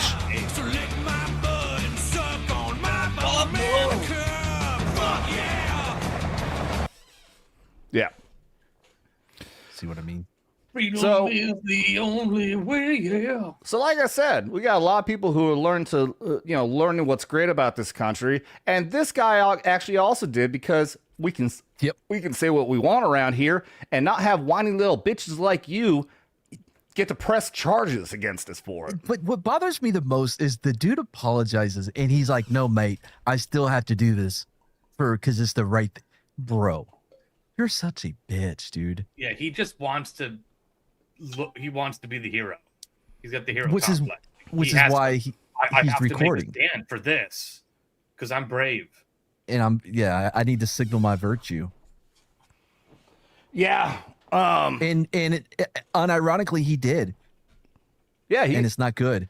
No, it's not good. And he's like, I think I looked up his account too. I think he's catching mad hate for this because I think, let's see, I got this off of here. This has 20 million views. This dude is getting roasted right now. And this is just this one account got 20 million views on this video. Angry Ginge is his name. So, yep. Learned a lesson about another reason why America is so fucking great because, we can be racist and we can, get away with it. What's the community note? By the way, I'm a community noter as well. I was gonna try to become a community noter, but you've got to rate so many of them and do so many things. So it says, in the United States, you are free to speak your mind, even if offensive. YouTuber Angry Ginger's behavior in this situation, seeking official punishment for words he didn't like, was highly inappropriate and disrespectful to his host country. True. All right. Bam. Would you rate that as helpful? No, I wouldn't, because that you could have said that in the comment. Like that's the point. True. Yeah, people use community notes as like, a VIP comments. Yeah, I see so many of these ones whenever I look at this, they just put NNN for no. Like, dude, no, that's not what it means, Adam. What does it mean? No note needed. No note needed? Oh, well, yeah. Shows how much I know about this fucking community note thing. I don't fucking know. Anyways. You thought of it? No. I really did. I really thought that meant no. Like the in your head, you probably did the Punisher, like no. Oh no, he does wait. I forgot. I don't fucking know, dude. I stopped doing this community note thing like a fucking year ago. Or like Cleveland Brown, like no. Yeah, that's it. As he's falling out of his house in his freaking in his tub. No. So, anyways, that's that little fucking bitch, and just for some, I want to like just real quick, as a palate cleanse after watching that loser little motherfucker. Even though apparently not everybody loves soccer, I do want to at least play my favorite soccer scene of all time, and just let this play through, okay? Just let this play through. Welcome back to our coverage of the game of the year between Yale and North Carolina. If you're just joining us, we have witnessed an unbelievably well-fought match tonight, and it's come down to penalty kicks. Peterson for Yale, taking the first approach. Spectacular! North Carolina's goalkeeper Richards just let one in past him now, so now the burden rests on Yale's Scott Sterling. Here he comes, nerves of steel, that man, dealing with more pressure now, then a submarine. Let me know in the chat if Indeed. you're familiar Crowd with this shows some amazing appreciation. soccer scene. Johnson places the ball on the spot, getting ready. That man literally has a cannon for a leg. Yes, he does. Here he goes, winding up for the shot, and oh! The cannon has fired and hit Sterling directly to the face. We clocked that at a stunning 116 kilometers per hour. Now that's a lot of miles per hour. Little chance that man's nose is not broken right now. Oh, indeed. Now Sterling getting checked out for that one. Spectacular save, though, but sadly, he's not out of the woods yet. On his feet now, a bit shaken. But not stirred. This crowd absolutely loves this man. And Sterling's teammates welcome him back a hero for now. He yells up again for the second attempt, looking to make it 2-0. He approaches the ball with some determination. Here he goes. Oh, it's high and wide, way off target. Yes, apparently he thought he was kicking a field goal. Wrong kind of football, I'd say. Good show. Back now to Scott Sterling. He looks a bit worse for wear, but ready for round 2. And Shaw takes a moment. Here he goes with the approach. Oh! Sterling with a fantastic dive. The ball flies straight through his hands and once again strikes him straight in the schnoz. And let's see it again on the old instant replay. Oh, every excruciating detail captured in HD perfection. Clocked at 129 kilometers per hour. Sterling does not look well. 2 wonderful saves and 2 definite concussions. They may replace him at this point. He's done all he can. Yes, as his trainer takes him off the field like a mustached lion dragging a gazelle through the Serengeti. Adieu, Scott Sterling. Adieu. Yale now with their third PK. Oh, it's still going. Richards is in the goal, bouncing like an infant girl. The Trust me, crowd the holds payoff their is worth breath it. as he goes in. Here it comes. Oh, very anticlimactic. Let's see who they got to replace Scott Sterling is back! He's still in the game! Oh my! And he's taking a very odd tactic now. Seems to be curling up to protect his face. Not exactly a recommended technique, but here it goes. Wait, no, Lambert needs to tie his shoe. Ho-ho! And that's why you do a double knot, kids. Sterling still waiting for the kick to happen. He's probably wondering when. Oh! Sweet buttered crumpet! The ball drills Sterling right in the face. That man's nose must be absolutely devastated. He's gonna look like a witch that flew her broom into her nose and then crashed into a hammer. I hardly even care about this attempt. Let's go back to Scott Sterling, the man, the myth, the legend. 3 perfect blocks by Sterling and his cat-like face reflexes. Absolutely incredible. Though I must say, Sterling does not look well at all. Well, you know football players like to add a bit of drama, don't they? They're gonna take him out. No, wait! They brought him a chair! Oh, a bold move by the manager! Bain sets up for the 4th attempt! And this, frankly, is a gimme. He literally just has to kick it anywhere except where Sterling is sitting. There is no possible way that North Carolina can mess up this shot. Oh! 158 kilometers per hour! This man can do no wrong! Look at him beg for mercy when it's mercy that should be begging for him! He has looked death in the eye and said, "Take your best shot!" To which Death replies by punching him in the face over and over and over again. If Yale makes this final shot, it's all over. But no! Oh, he misses, which means we're going to Scott Sterling! His face is like a brick wall! A brick wall that can feel pain and cries a lot. But where's Sterling? Oh, he seems to be crawling away from the goal. What is he doing? He's throwing away the bat! Sterling has done the impossible! I can't believe it! Look at that! He played it just right! What incredible instincts to crawl away from the goal like that! And his teammates rush the field, happy as a lark as they slide in! A Bernini sculpture of a finish! As his teammates carry him off on the stretcher of glory, we thank you for sharing this absolutely heart-stopping finish! Scott Sterling and his face of steel have won it all. All right. Oh Lord! I'll say this: it did not get me for a while in the beginning because one, I was like, man, I watched MXC, you know, maximum what challenge? What is Most it? Extreme Elimination Challenge. That's it. Yeah. Did it not remind you of them? The yeah. commentary. Yeah. What were their names? It's been so long. I haven't seen that clip, and that's an old clip. I haven't seen that in like 2 years. That's a good one. I looked it up and I didn't watch it. I wanted to save it just to rewatch it live. I was crying, laughing, watching. I love that clip so fucking much. Oh, just look up soccer. All I had to do was look up soccer funny, and it came up fucking right away. But look up just Scott Sterling. Oh, so fucking good. I saw it first time, Blue Cord. He wants me to do the Raster and Dermy video. That's too long, dude. If we ever get Dermy and Raster on together again, we'll definitely do that. But that's too long, buddy. I know you want to see it though, but I will do a Dermy video for you though. One of the shorter ones. Let's see here. I know you're a fan of. Man, where are they? You're supposed to be able to categorize and like file these videos together now, and yeah. I don't know how to do it though. Maybe you can help me figure that out sometime. Oh, where did it go? Oh, there it is. There it is. I'm freaking out. Okay, go.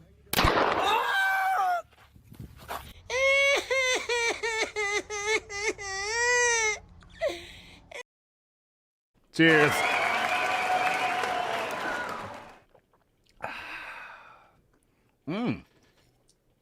I see Horn next here, and I'm gonna go sit at my bar, and then reconnect. Okay. So I'll be right back. All right, sounds good. Horns Rule over on Rumble says Trump. Yeah, I forgot about this. Yeah, Trump helped save the UFC in the early days by allowing them to use his properties. Yeah, the UFC would not exist right now if not for Trump. I heard that story. In fact, Dana White might have actually told that in that McAfee interview. Yeah, the UFC was not very popular. The government was trying to shut it down because they thought it was too barbaric. Yeah, and John McClane. John McClane? Yeah, he was a big opponent of the UFC fighting. Like he isn't John McClane the character in Die Hard? No. Oh yeah, you're right. Hold on. Who am I thinking of? Fucking Arizona. Like, is there there's another John McClane? No, he ran with fucking that Alaskan chick as his VP candidate. John McCain. Oh, McCain. Yeah, John McCain. Yeah, that's what I said. Okay, you said McClane. No. Nobody needs to rewind it. That's what I said, McCain. Anyway. Okay. Yeah, John. Yeah, I didn't know about that, but yeah, I wouldn't be surprised John McCain being the fucking bitch that he was. I don't care. Oh yeah, I'll fucking spit on his grave. Yeah, he was dead against them having anything. But yeah, in New York banned it and shit. Yeah, and Trump let them use his properties for the fights, which was amazing. The anniversary for the first fight ever was like a couple weeks ago, and I watched the first fight ever. Have you ever seen it? Oh, absolutely. UFC 1? Yeah. I've watched it a couple of times. I immediately saw when I saw the picture of the two fighters, like, oh, this was a gimmick at first. Yeah. For those of you who haven't seen it, the very first ever UFC fight was a gigantic Samoan sumo wrestler versus a champion fighter in like ninja or something like that. No, not in ninja. Yeah, I think whatever. He was kickboxing or Muay Thai. I don't care what it was. It was a gigantic sumo wrestler, like 400 pounds. I'm probably exaggerating, but against this like super scrawny, they made him look as wimpy as possible, and the guy beat him down with like 2 kicks. The sumo wrestler fucking knocked his tooth out, bro. Yeah, you see the tooth actually fly out. Yeah. It's like, what did you think was gonna happen? Did anyone think the sumo wrestler was gonna beat this guy, even though they picked like the scrawniest, wimpiest looking guy possible? That was the whole point of it. Nobody knew. So the Gracies, they set it up to prove that BJJ was the best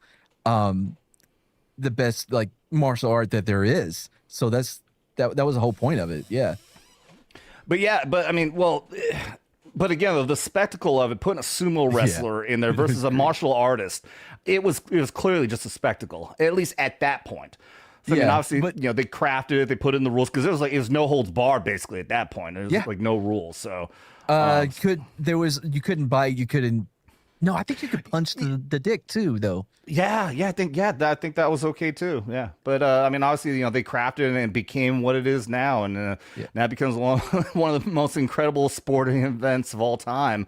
A couple weeks ago, Freedom 250. Did you see there was a match that Royce Gracie had with the boxer in that event, UFC 1, where he had one boxing glove? No, I only watched the first match. I didn't see the rest of them. Every match in there is fascinating for its own reasons. It's just phenomenal. Yeah, it really is just, it's amazing. Yeah, to go from that to what it is now is really incredible. I watched that movie. The movie that gigantic motherfucker is played by Dwayne Johnson. He was one of the early fighters. Machine. The Machine. Yeah, did you see that movie? Yeah. It was good. It was long. It was. Yeah, I think they could have cut a lot out of it, but it was really good. And I was I didn't really understand the entire premise of it, but I did when they were talking about a match that was coming up. Like, oh man, you might get $5,000 if you win this. Like $5,000. That was it. Yeah. I couldn't believe, these guys are winning millions now, but that really did show what it was like at the time. Like these guys are putting their body and health and life on the line for a couple $1,000. Well, I mean, even now though, they don't get paid nearly as much as what you see in boxing. Oh, they absolutely should, because very few people comparatively now care about boxing as much as people do care about the UFC. Actually, no, that's not correct. Boxing is at almost an all-time high. There's so much fucking hype on. I'm a huge boxing fan. I always have been. Oh. And this is a phenomenal time to get into it. You have fucking Inoue, fucking just killing it from Japan, pound for pound, one of the best fighters I've ever seen. He's phenomenal. And I mean, almost every weight class has somebody. In fact, they got fights on the 4th of July that are going to be interesting. Susu Harrington, he's fighting, and I can't remember who else. But yeah, there's some good fights. They're going to be on TNT. I'm just not that into it. I'm not into the boxing thing. I love boxing. Unfortunately, I think the last one that I actually really paid attention to was fucking Mike Tyson versus fucking what's his nuts YouTuber. No, my God, that's not fucking boxing. That's I bullshit. know. I fucking hate it. I mean, even I knew it was rigged, and I don't watch boxing. No, it's not. That was clearly fucking. That was you saw Mike Tyson when he hit him too hard and went, "Oh shit, I'm sorry, I'm not supposed to win right now." It was, come on, it's all fake. What's up, Tim? Welcome back, buddy. Good to see you, man. No, that fight was rigged, and that's why I loved seeing him. I didn't watch again. I don't watch very often, but I love seeing that he got his fucking jaw just demolished by a real boxer. Yeah, yeah, but yeah, when he fought an actual real boxer. We got Greggy with his gay lighting. Gay? Yeah, it's kind of gay, right? It just all look actually pink right now. I can't really tell. His lighting is cool. His lighting is cool. He puts a prompt in there. It says, "Make the lighting look like this," and some AI comes up with something. Yeah, he's got a badass setup there with his little tiki bar outside of his pool. I made it myself. Yeah, did a good job. Let's go from how awesome America is, and we can compare it against fucking Canada. All right, yeah, we can beat up on Canada. Fuck them. Oh yeah, well, especially when you watch this amazing patriotic Canada Day spectacle that we see right here. Why did they copy our uniforms? Those are our hand-me-downs, dude. I didn't even think about that. I wonder if they really are, because we moved from the greens to the blues. Yeah. And these do look like our uniforms. You're right. Yeah. I think they got our hand-me-downs. Like 100%. The shirt, the top. I mean, every bit of it is what we used to wear. Yeah, the light green shirt. Even the berets. Well, the berets. Well, yeah, that is another thing. I don't know if they do. But just look at their marching. Look at their fucking marching. Dude, my fucking freshman in my high school junior ROTC could march better than this. What the fuck? Why did that? What? Yeah. Is this a demonstration on what not to do? I know. I couldn't believe when I saw this. Like, oh god, this is the actual Canadian Army. No, it's not, bro. Yes, it is. This is some junior high fucking ROTC. What? oh god, what was that? What? Oh no! What? She actually like twisted her hip. Like she actually rotated to the side when she turned. Watch what she does here. She just like doop doo. I've never seen sarcastic marching. Sarcastic. I love that. That's good. Oh, listen to this. What? Oh god. Oh dude. Oh. Oh. Shut up. Good lord. If this Yeah. Oh god. I want to vomit just listening to that Like- screech. Oh, I thought he said what?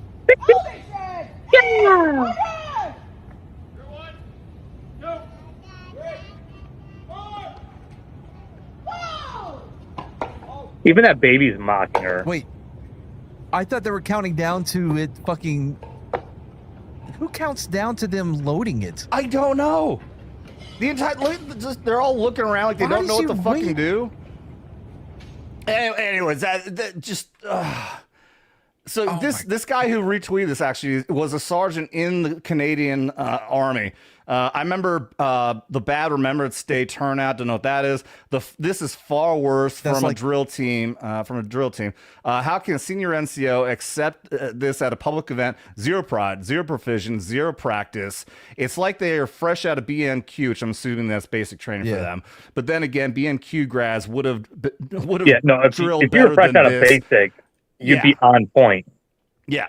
I'm not bullshit when I say freshmen and junior RTC in high school much better than this. Yeah. But this is like just like we saw with the fucking DEI movement in our military under Biden. They did the same thing, and this is the result.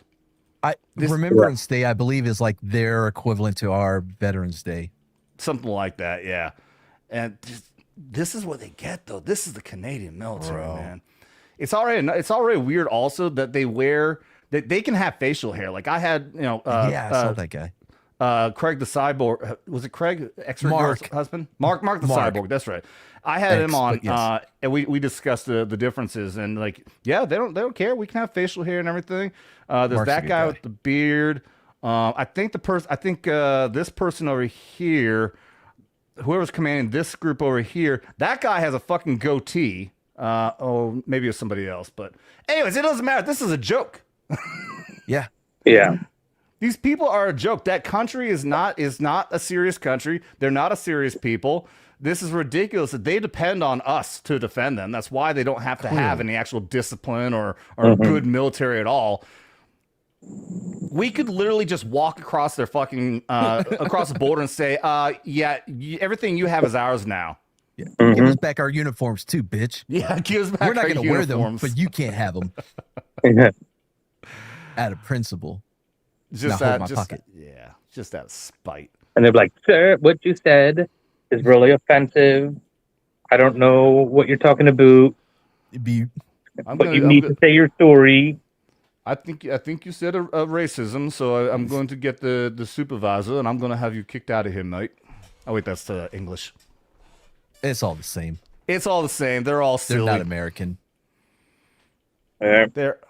Yeah, that's true. Let's see. I got to get to another shot here. If I don't get through all these shots of Blue Cord, he's going to make me keep on drinking for fucking eternity. Oh, he's going to do that anyways. Yeah, well, I mean, just on these fucking shots alone, though. All right, I can't find it, but I know he had another one up here somewhere where he's forcing more alcohol down my gullet.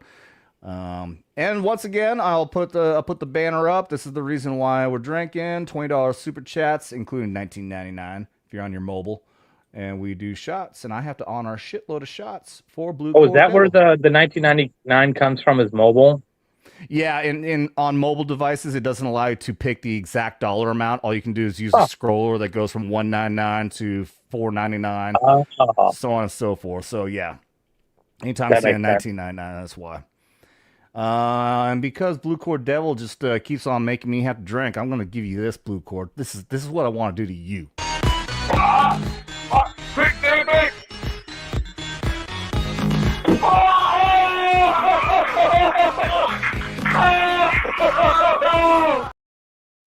But you know I love you, Blue Cord. Did they just throw the shoe at his balls? Basic training, bro. What, you didn't do that, pussy? No, I don't remember us throwing our fucking dress shoes at each other's balls. We didn't either. I don't know what they were doing. We did floaters, so we'd always like walk past you and knock you in the nut. I mean, and do it discreetly, and that's all we did. I mean, everybody does that. Yeah. Even if you're not in basic training. Yeah, no, we never did any of that shit in basic. We had this one dude in our bay. He in the middle of the night he was on the top bunk and he would just sit straight up and just stare across to the other guy in his sleep. He would do this every night. So one night we fucking duct taped him to the fucking bed, and when he woke, like when he was getting ready to do that thing, and he couldn't fucking get up. He started shaking and then woke up. It was freaking out because he couldn't move. What the fuck?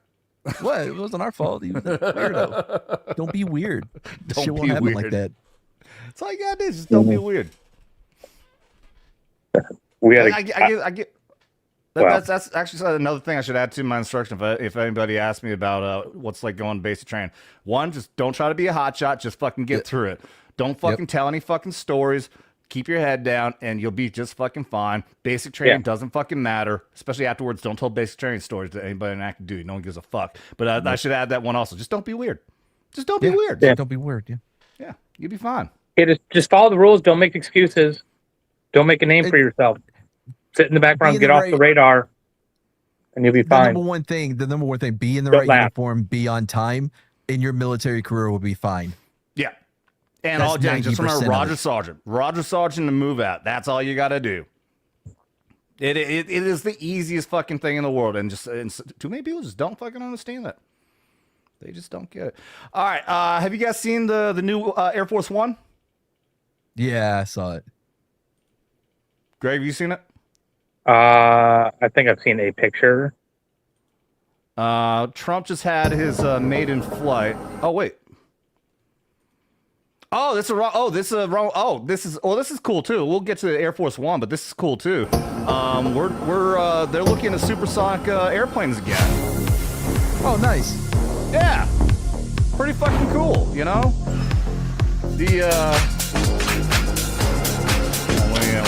what was the name of that one that they canceled? Because we had it for a while.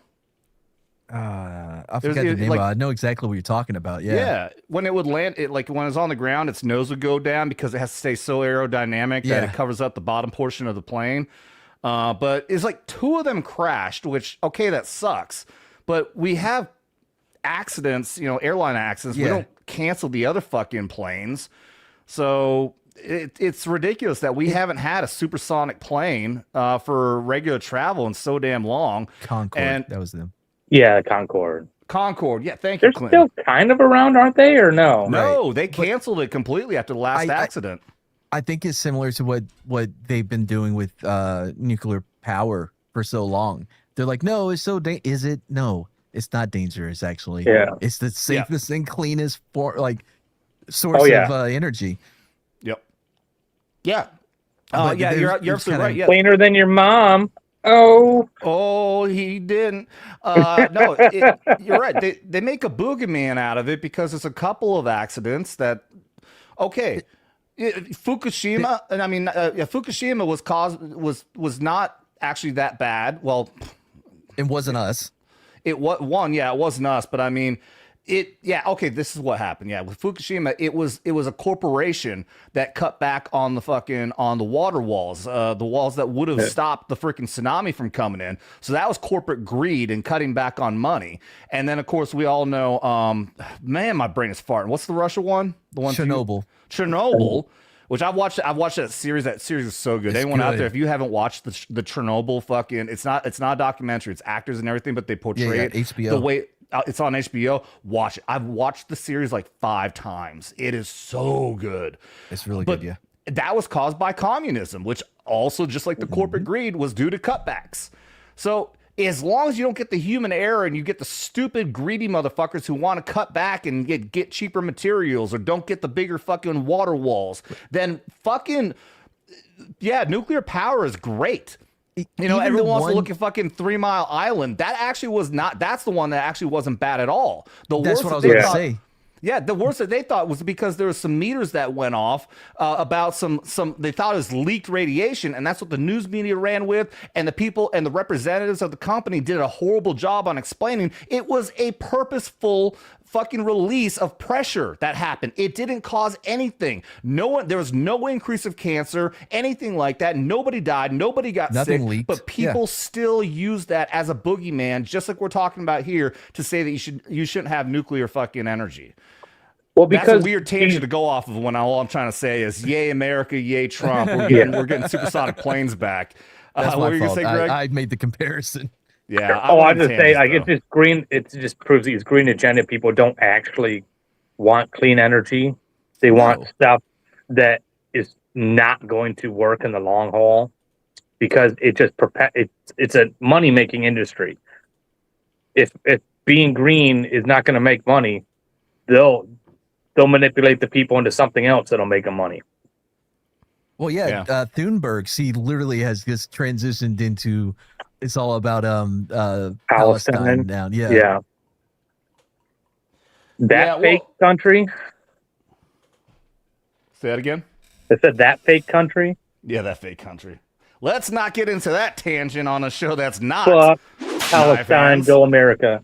Well, I'll go with the go America part for sure.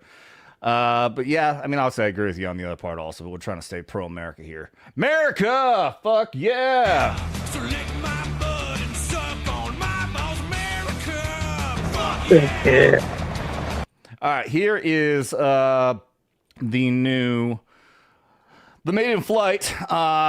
The last flight we found out when Trump was coming back from, I think, China. That was announced that was the very last flight ever of the old, like fucking 35, 40-year-old fucking Air Force One, which was one of two. This is the new one that was gifted by Qatar. And I was thinking also when I wanted to pull this up because like this is historic. This is the first flight ever of the new plane.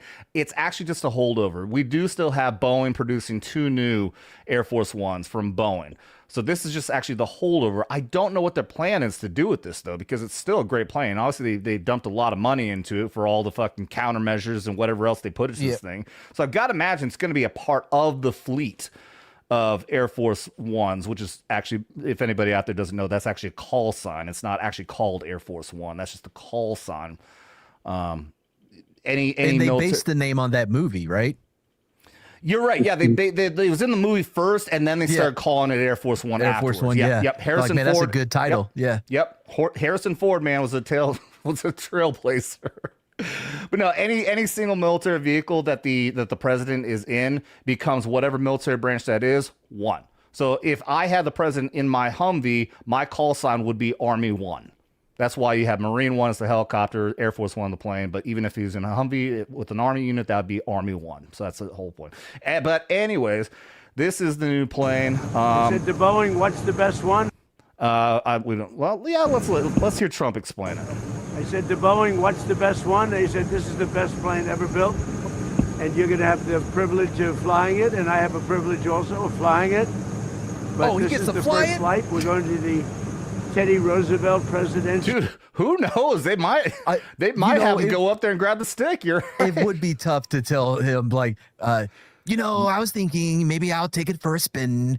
No, Mr. President, I don't. No, it's fine. It's fine. He probably got to do it. They let him do it. You would have to ask, right? I mean, like, how hard can it be? Oh, dude. I mean, I always say it never hurts to ask. Yeah. Well, that's right. You got a wingman there, so. Yeah. Well, yeah, he would. I mean, obviously, there's a co-pilot there. It's not like, damn well. the crazy lefties out there would just go crazy. They'll come with stories claiming he just started randomly pushing buttons and everything. We are all gonna die. Oh, shut up. If I was him, I'd be like, no. I don't mean with you in there with me. I'll bring it back. I'll just take it around the block. Don't worry.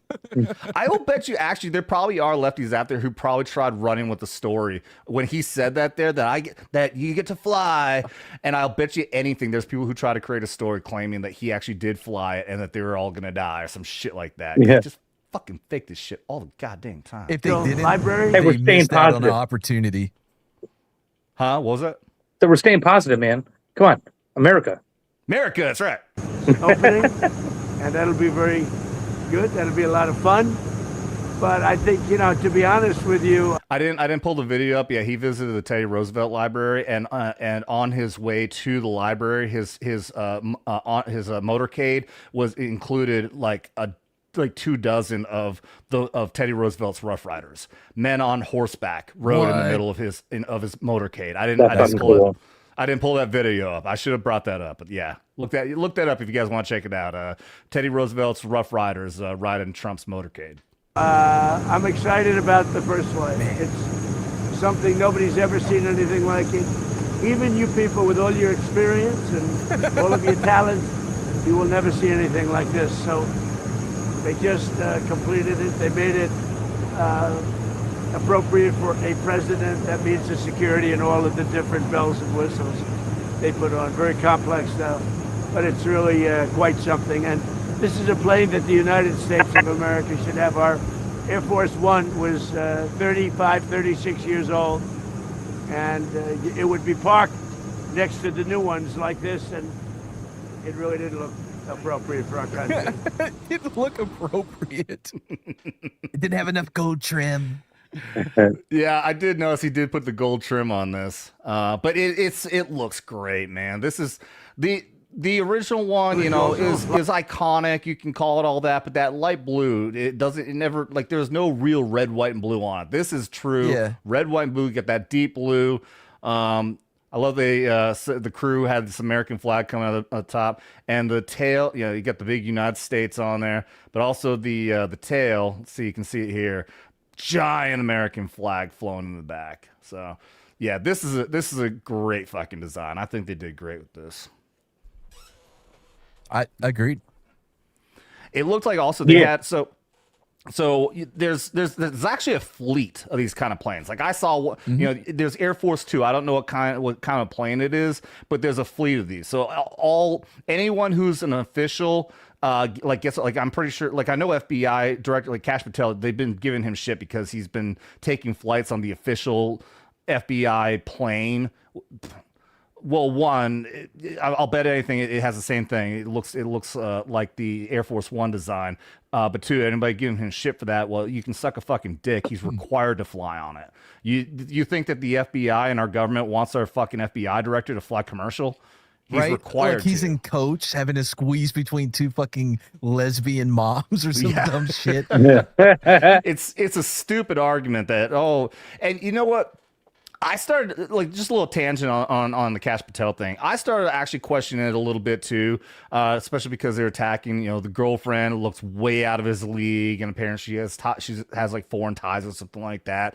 Then it really occurred to me though, is that all the attacks are coming from both the left and the right. Like now I know you're actually fucking full of shit, because anytime the fucking left wing are attacking anything that is on the right, then you know that that's actually a good thing.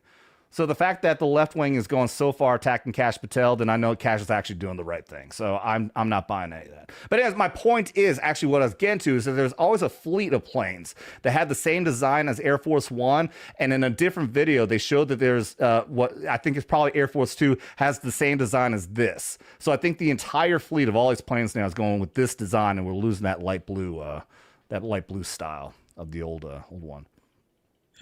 Which actually came from, of all people, Jackie, not Kennedy, but is one of the first ladies. Oh. What? Did you see Jackie Robinson? Yeah. I didn't know where he was going with it. I don't think Jackie Robinson was a first lady. No, it was one of the first ladies, whatever, 35, 40 years, maybe Reagan? Was Jacqueline Reagan, was that the first lady? That was Nancy. That was Nancy Reagan. Yeah. In any case, it was a first lady who came up with that light blue design.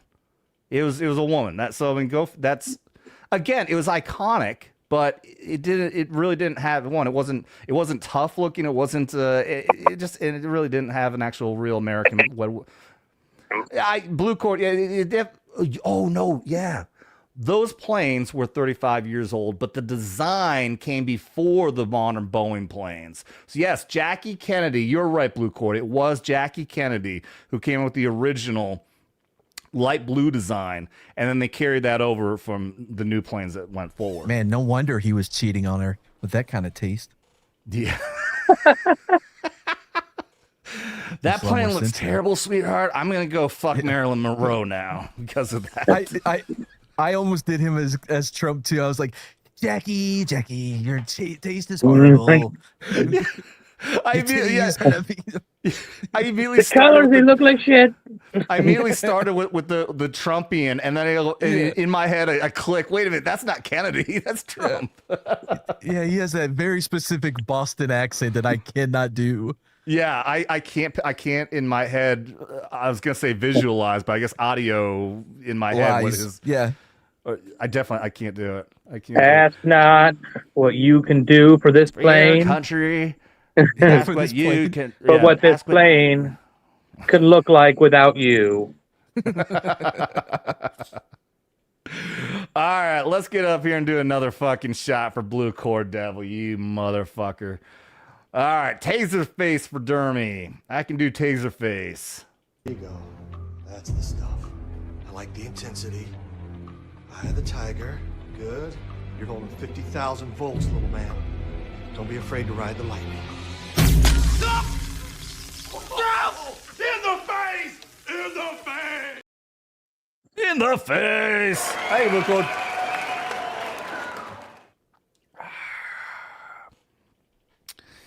We are not doing shots right now for Blue Cord's $20 he's giving me right now. We're doing shots for the something like $600 that him and his lady friend gave us when we were doing a ghost hunt in Orlando a couple of months ago. Last month, whatever. That really was so many fucking super chats they dropped. It was like 100, 100, 100. Like, holy fuck, we're trying to hunt ghosts here and just getting us fucking wasted. Oh, yeah. Dude, that whole thing was crazy. You know, I've been coming on this channel for a long time, since it started, even though Adam doesn't remember. I've never seen Blue Cord pop up in my chat. Not once. You won't be the first person coming on this show and trying to beg for him to come to your show. Oh, I'm not begging. Super chats. No, I don't even. I'm not even monetized. I couldn't get. Just super making chats an observation. Just making an observation. That's all. All right, go. Blue Cord, go subscribe to and show some love I don't want them to Mad. I don't want them now. Go to @Mad's new channel. Nope, don't want them. Banned. Don't. I think that's his way of saying you won't do it. I saw there was a tweet I saw, just a montage of privates like jumping into puddles and shit like that. And it was I remember the very first time I ever saw an action of you won't do it, and it was the puddle. It was a huge rainstorm. We're all just sitting, I think, just drinking right in the entrance to the barracks, and somebody goes, "Hey, jump in that puddle." "No, fuck you, dude. No, you won't do it." "Oh, I'll show you." He goes, jumps in the fucking puddle, like a fucking nosedive, and starts fucking swimming, all because dude said you won't do it. Yeah. No, that was my first exposure to it, and God knows for 9 fucking years, all you had to do is tell someone you won't do it. Motherfucking Joe will go and fucking do it. Yeah. Oh, my point of that was I replied to that tweet and I said, quote, "You won't do it," and I got a lot of love for that. Everyone knew what I was talking about. Wayne What's up, Wayne? What's up, Wayne? What's up? What's you awesome Americans? What's up with you dyslexic motherfucker? He writes about it in his diary. I like that. It was the most epic breakup letter. That's fucking awesome. The Constitution of the United States was the most epic breakup letter ever. Agreed. But it's the Declaration of Independence, not the Constitution. Yeah, that's why I skipped that part. I was like, well, I'll just say the last part. I know. Yeah, we know what you mean though. I want to highlight this. And I'm gonna big screen me this because this is really cool. It's just an ornament. But it looks so awesome. This is from the official Merica 250 website. And it's an ornament? How do you even put it on your tree? It has I haven't pulled it out yet, but you can see a little bit. Out. Yeah, there's a little red, white, and blue thing there. So this will pop out. Got it. Like it's really in there. I tried to pop it out, and I was afraid I was going to break it. So I'm just going to leave it in there because even the case has a 1776 to 2026. I don't know if this will focus or not. Hold on. No. Anyways, you can see it is just really cool looking. This is again, I think it has a little texture to it too. But yeah, I bought this. I bought the hat, some other stuff too. That I want to be able to have this stuff and commemorate, this awesome holiday. I bought a Zippo. I forgot I was still big screen. That's my bad. But yeah, like I don't even use Zippos, but this is something I thought was really cool. Just to be able to have for the rest of my life and be able to remember that I was here for the 250th birthday of this amazing country. I should have done this early on. I know we're at 2 hours now. I'm not planning on going for very much longer, but what do you? Let me start down there at the bottom. What do you love there, Greg, about America and being able to celebrate this huge, amazing fucking anniversary of this amazing country? What's not to love? So in America, we have freedom unlike any other country. We get to speak our minds. We have the freedom to do stupid shit and get corrected on it. We've contributed more to overall world, like the culture, to technology, to making progress in this world, to industry, because of our freedoms. The whole reason the whole world has the success that it has in the Western world is because of what America has done. And absolutely. Yeah. So absolutely. Fuck yeah, dude.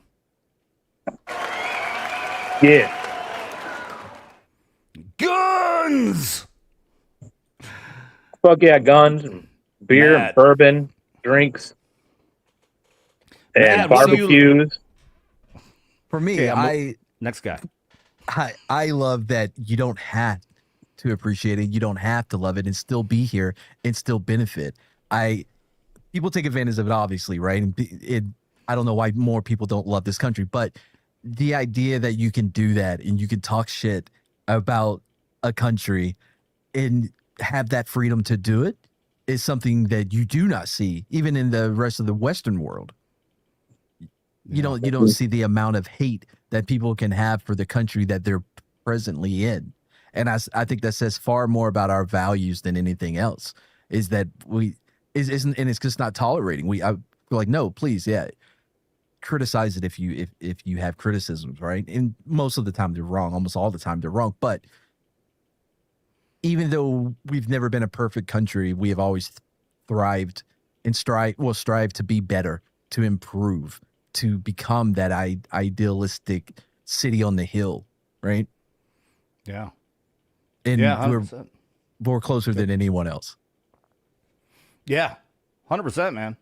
And like you said, even the people who hate this country are still allowed to be in this country and keep talking shit about it. Go anywhere else. Go be a citizen of fucking Russia and see what happens. Go fucking they love China so much. Go to China and start bashing the Chinese government. Right. See what happens. It doesn't here. They're allowed to be here. We have Hassan Pikers, who, as much as I fucking hate that motherfucker, I fucking despise him. I despise what he fucking says. Deport him. Because he will outwardly to millions of people say how much he hates this country, but he's still allowed to do it. And we fought for his right to do that. As much as if I see him, I will fight physically against him if I had the chance. But he still has the right to say the Minecraft. stupid shit that he does, and I have the right to knock him on his fucking ass for it too. In Minecraft. In Minecraft, that's right. Yeah. I don't call for violence, and I will not commit violence. Got it. Got it. And yeah, so I mean, honestly, I love this country for all the same reasons that you guys are saying, and I love it just so much more. It almost feels like I'm describing like the fucking like the UFC fight also, which I'm wearing my UFC Freedom 250 shirt. It shouldn't have happened. That fight should not have. All the odds were that fight was going to get postponed. The flyover wasn't going to happen. It would have turned into a disaster, but somehow it miraculously did. Every single odds were that throughout that match that something could have gone wrong, but it didn't. That fucking fight went off so great. It was one of the best fucking fights ever in history. And that is the same thing with this country. This country should not exist. All of the odds have been against us early on so many times. We fought against the greatest empire in the fucking world with a bunch of farmers. Yeah, and won. And won. We beat should them like not a have drum. won that fucking war. We should not have won that war, and we should not have won again. We had a fucking rematch against England, and we won again against all odds, over and over again. This country should have fallen, but we fucking fought on, and we still managed to win. And just like that UFC fight, that became the greatest fight, the greatest sports match in all time. Just like we became the greatest fucking country of all time. Hell yeah. America, fuck yeah. My move. Yeah. Let's go. I mean, you got to look at it as what we consider poverty here, all around the rest of the world is living pretty good. Like, we have such a distorted view of poverty because we have it so good in this country. Yeah. I've heard, we've been hearing all about the love of AC over here. I didn't realize how rampant it really was over. I always heard about how people would die over in England because they don't have AC, and I really didn't understand why that was. And now I'm like, it's because of their stupid fucking energy policies or their climate change, global warming, and all that. So they don't even allow air conditioning in England. No. And so I mean, there's also this other conversations, and people are talking about how differently and how better we have it. I saw it firsthand in Italy. In Italy, I hung out with this girl in her apartment, and you have no idea. Like, it was like living in her apartment was like a third world country. Like, you think about those old fucking tubs. Like, that was her tub. I don't even know if it had a shower head. Like those clawfoot tubs? It was like, like the big white tub that has the 4 feet. Like it was what she lived in. And this is like she was probably like early 20s, I'm pretty sure. I only knew her for 10 hours. I got you. I literally, it's not like only really knew her for about 30 seconds. That was biblically speaking. That was good. To be fair, anybody who wants to hate on me for that was literally my last weekend in Italy. That was literally my last weekend. Would hate on that, bro. I know there'd be people who would hate on that, but it was like we didn't even exchange phone numbers. I left. I flew back to America like after that. At least you have the excuse like I was in Italy. You're just talking about my 20s right now. But yeah, like, you have no idea how good we have it. I saw her apartment. And I'm like, I could not believe that's how your average young Italian lives. Like, people want to complain that they have to live in a studio apartment. Trust me, bro, you are doing way better than people in Europe right now. Yeah. Your studio apartment is practically a fucking mansion compared to the fucking amenities and the lifestyle that they have over in Europe when you're in your early fucking 20s. Yeah. This is again, Bill Maher, who I fucking hate that piece of shit. I don't care what he says. He can be as pro-America as he wants. I replied to whoever posted this. I don't care. But he was at least right, even though I know he's fucking pandering, when he said that all of these Europeans were coming over here and what they're really doing is they're showing us how much we take for granted what we have, because they're showing how much they love what we have because they don't have it over there.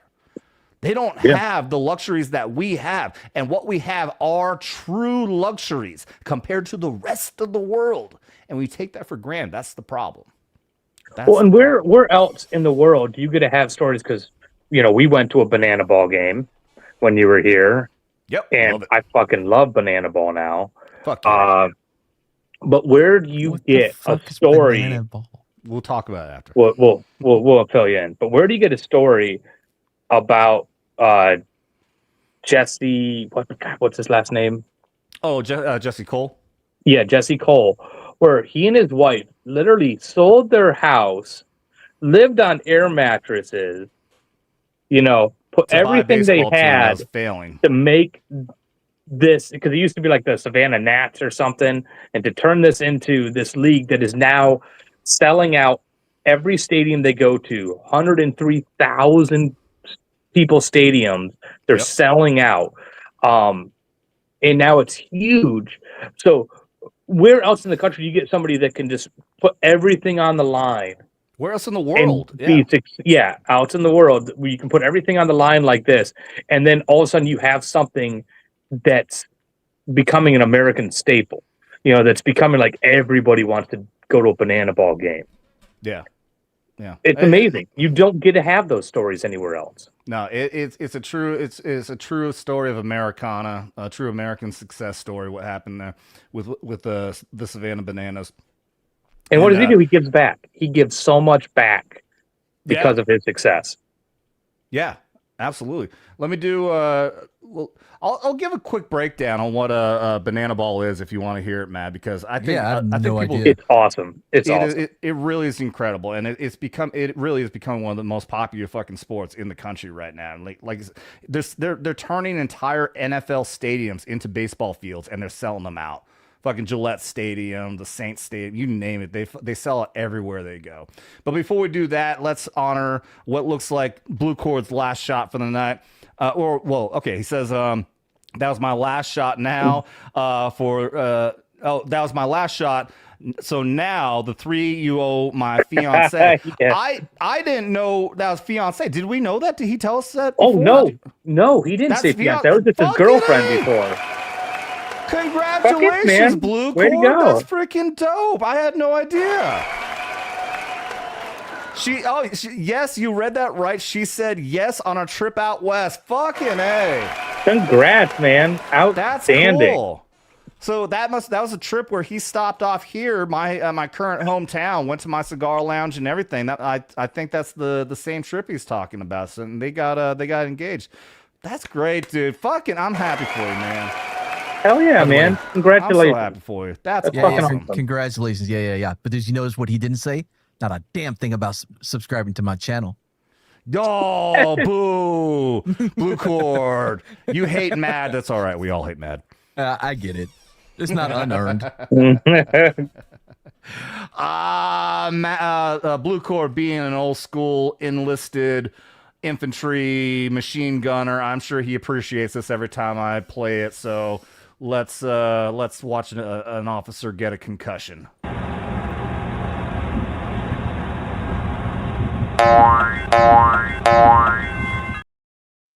Oh boy, I love it. I feel like we gotta do something else though. Celebration for the engagement. What should we do?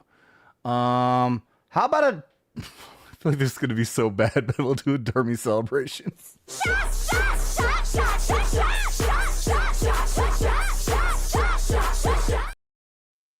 Congratulations, Blue Cord and his fiance.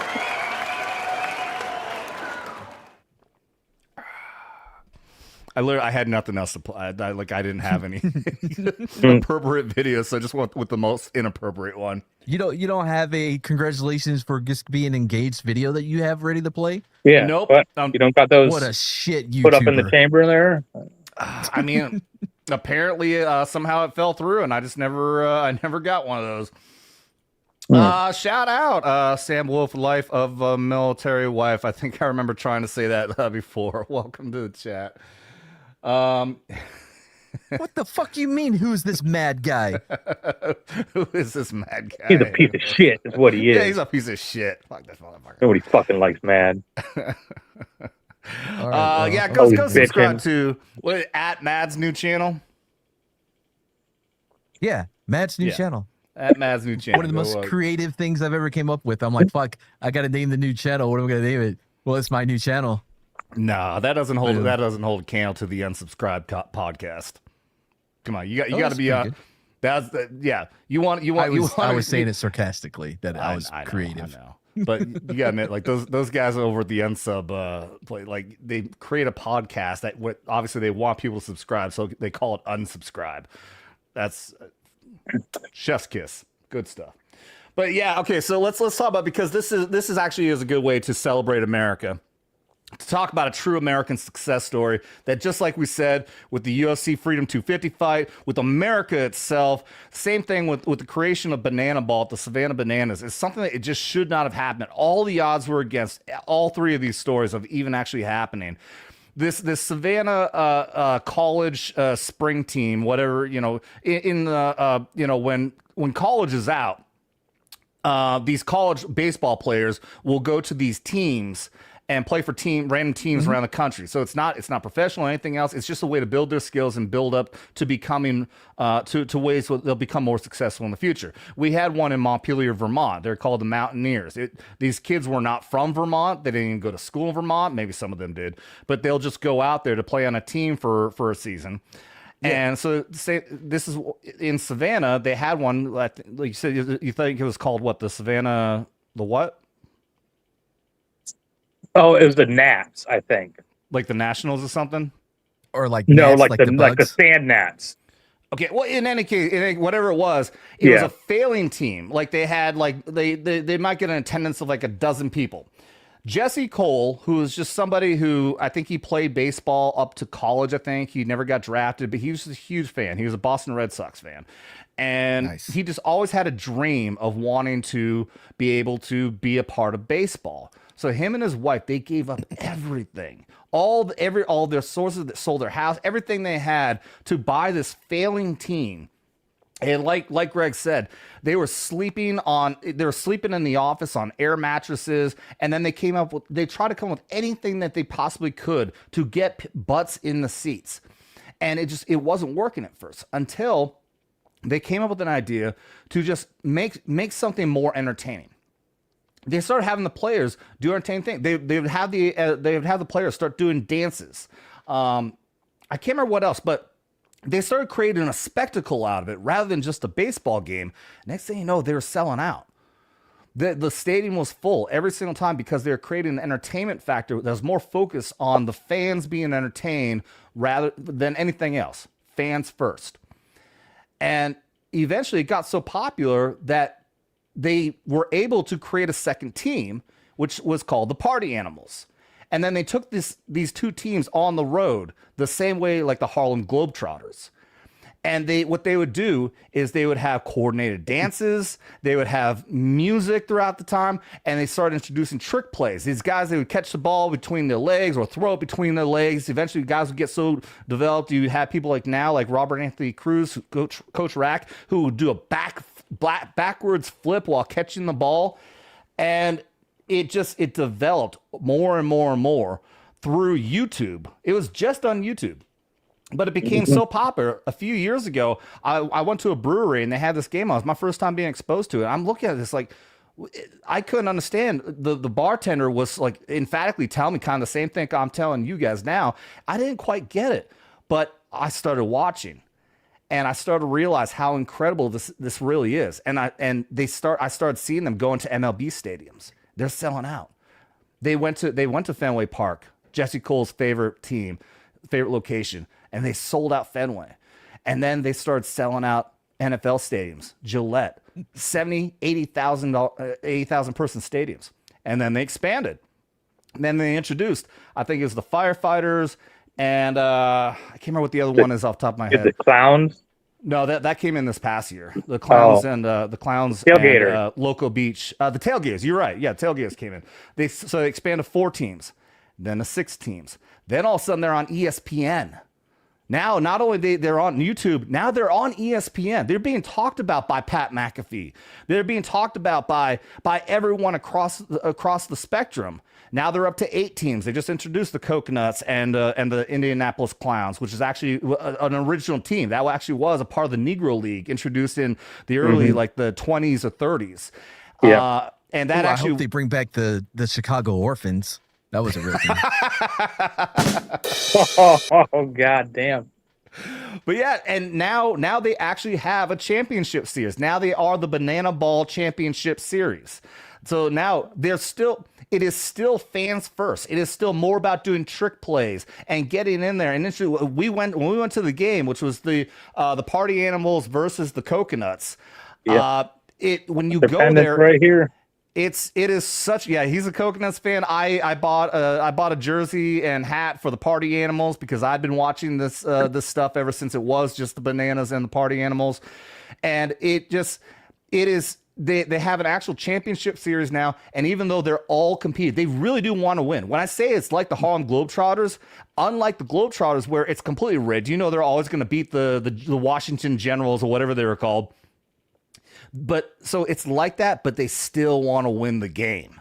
And now they actually have a championship series to go through with that. So it's still fans first, all about the fan experience, entertaining them, but they still want to win. And that's why it's so great, man.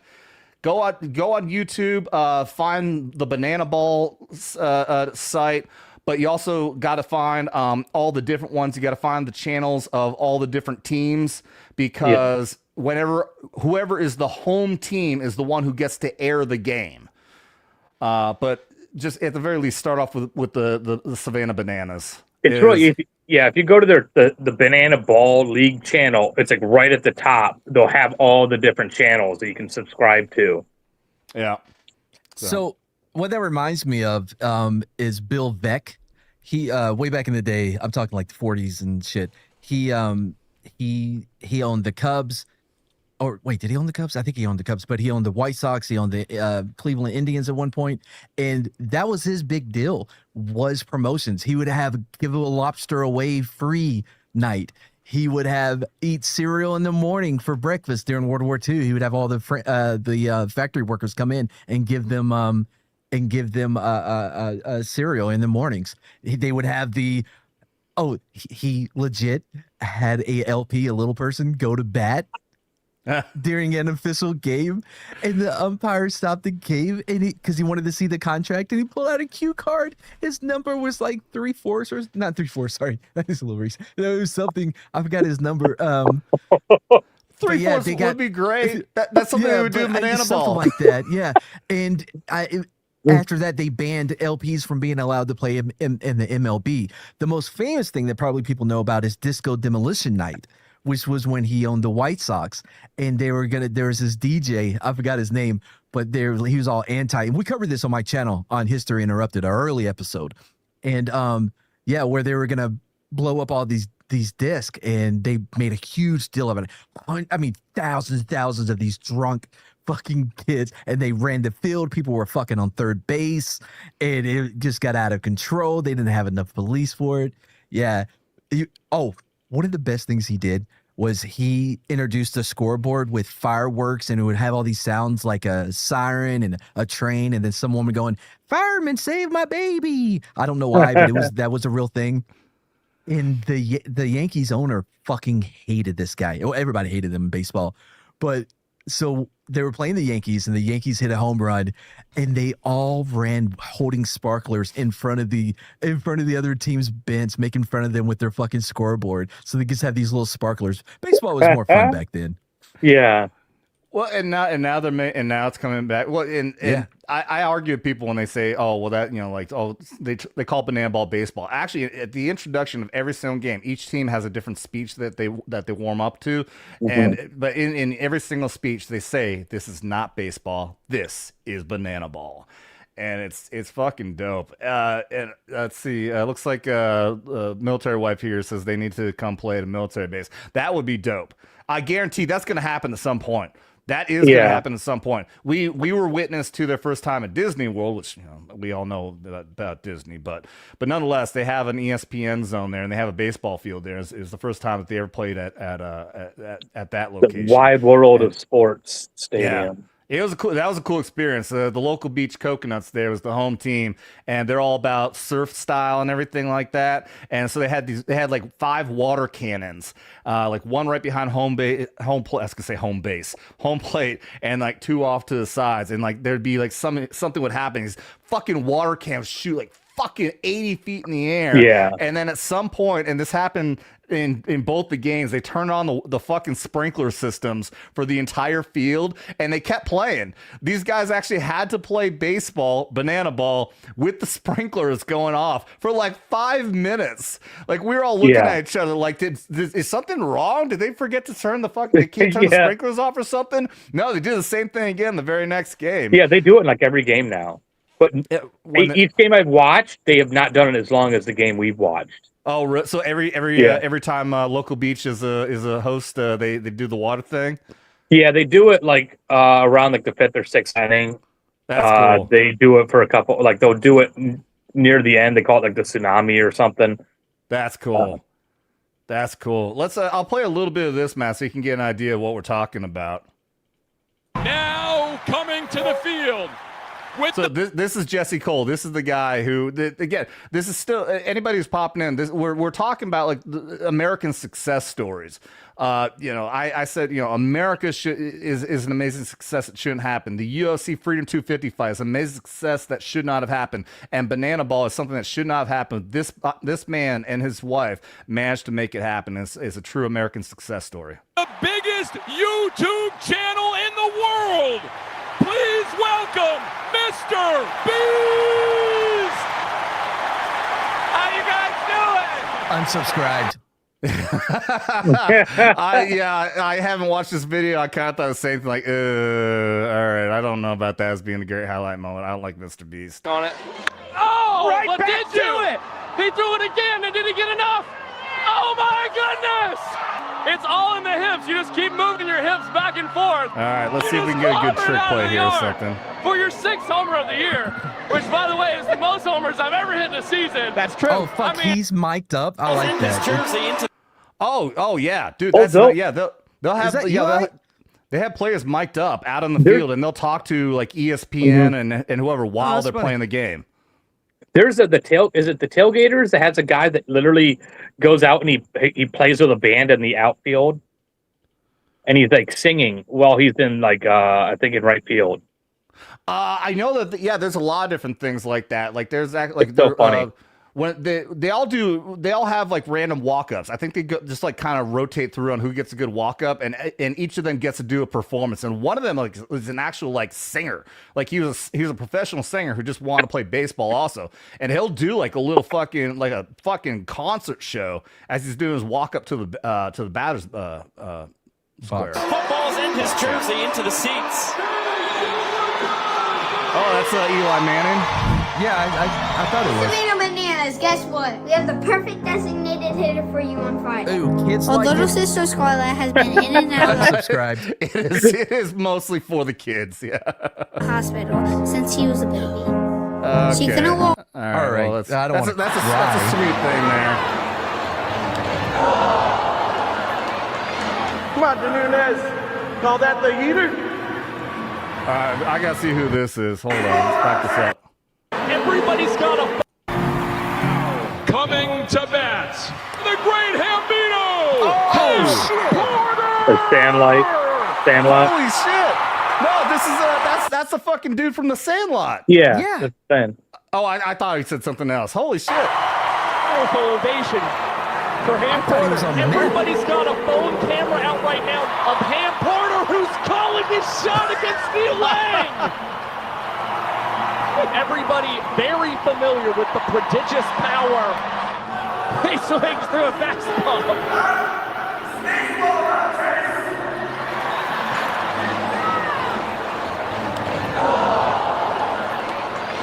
Come on, Nunez. Call that the heater? This one looped into shallow right. Vince, one more time for the great Gambino. He has homered That's three cool. straight So, football stadiums. anyways, you get a little bit of idea what it's like. They always, whenever they go to, like, say, for example, when they played at the Saints Stadium, Drew Brees. Drew Brees went up at bat. They had Rob Gronkowski when they went to Gillette. They had some Red Sox Hall of Famers batting when they went to Fenway. Poppy? Actually, Poppy might have done one. Yeah, they might have had Big Poppy. You like Coduro? No, sorry. Yeah. Fucking the SNL skits when Keenan, whatever his name is, does his Big Poppy impression is so good. Oh, I never saw that. I got to check it out. I was a Red Sox fan. I'm more Brewers now after I left Vermont, but yeah, back in when I was in New England, big Red Sox fan. Oh God, when Ounce Chiefs get all shiny, he's having a good time. I always notice that. Yeah, partway through the show, I always notice when I thought about it one time, like I got to look into that fucking makeup that you don't get the shine on, but I'm like, it's just called it's like foundation, bro. I'm not gay though. Okay, it's called just don't sweat like a wildebeest. My collar cooler ran out of battery juice. By the way. Maybe if you didn't have your place set to 70 degrees like a freaking crazy person. Yeah. Okay, Mr. 63 degrees. Wait, what do you set yours to, man? 63 degrees. Are you serious? Yeah, 58 when I'm asleep at night. Oh, that is ridiculous. It's fucking so nice. I actually do try when I do a show, I do try to put it down to 68 degrees to get a little bit cooler in here. I didn't even bother today since it was struggling to get to 70 degrees today, so I gotta get my HVAC checked out. There's no way that it can't handle. Bro, fucking all summer, man. I'm in my house. I'm wearing a robe and I got a blanket as I'm sitting here in the chair. I keep it. It's so nice, man. I don't know how you guys do it. That's wild. I'm a burn victim, so you change out your filters. I changed my filters. I'm all on top of that, but I think it needs to be looked at. I think it's there's no way that it should be struggling that hard to get to 70 degrees when it's 98 outside. So I'm gonna put this up one last time. Drinking game rules. If anybody wants to drop a super chat, do social $20 or more, and we do shots. And I say that as we are at 2 hours and 36 minutes, and I'm looking at wrapping it up. I know you guys probably want to be taking off here too. Yeah, I'm going to Daytona tomorrow. Daytona. You guys probably don't. You guys ever played the old race car game, Daytona USA? Oh yeah. I mean, I forgot all about that. Yeah, that was the real. I mean, I played the original one on the Atari, pole position, but the real great one that went out. I think Daytona USA was the true GOAT when that one came out. Yeah, that shit was awesome. Yeah, playing at the arcade too. I played at the arcade first, and then came out on I think the Super Nintendo or something like that. But it was a 64 or something because it was a 64. Yeah, Daytona USA. Yeah, Daytona. However that song went. Anyways, that's awesome. I know. Your dad got an awesome fucking pimp ass fucking spot in Daytona, dude. His condo overlooks the Halifax River, which is the intercoastal, and then just past the intercoastal is Daytona Beach, and it's a long strip. And then past that is the Atlantic. So he sees the whole Halifax up and down it, and then he sees all of Daytona Beach up and down, up to like Ormond Beach, and then the Atlantic. He sees all of that from his 20th floor condo. It's wild. It's incredible. Yeah. So we're gonna go up there. We're gonna go to my aunt's who lives like 10 minutes from him, and in Port Orange. She used to be the president of the Chamber of Commerce in Daytona Beach. Mm-hmm. So she like knows everybody in NASCAR and all that shit.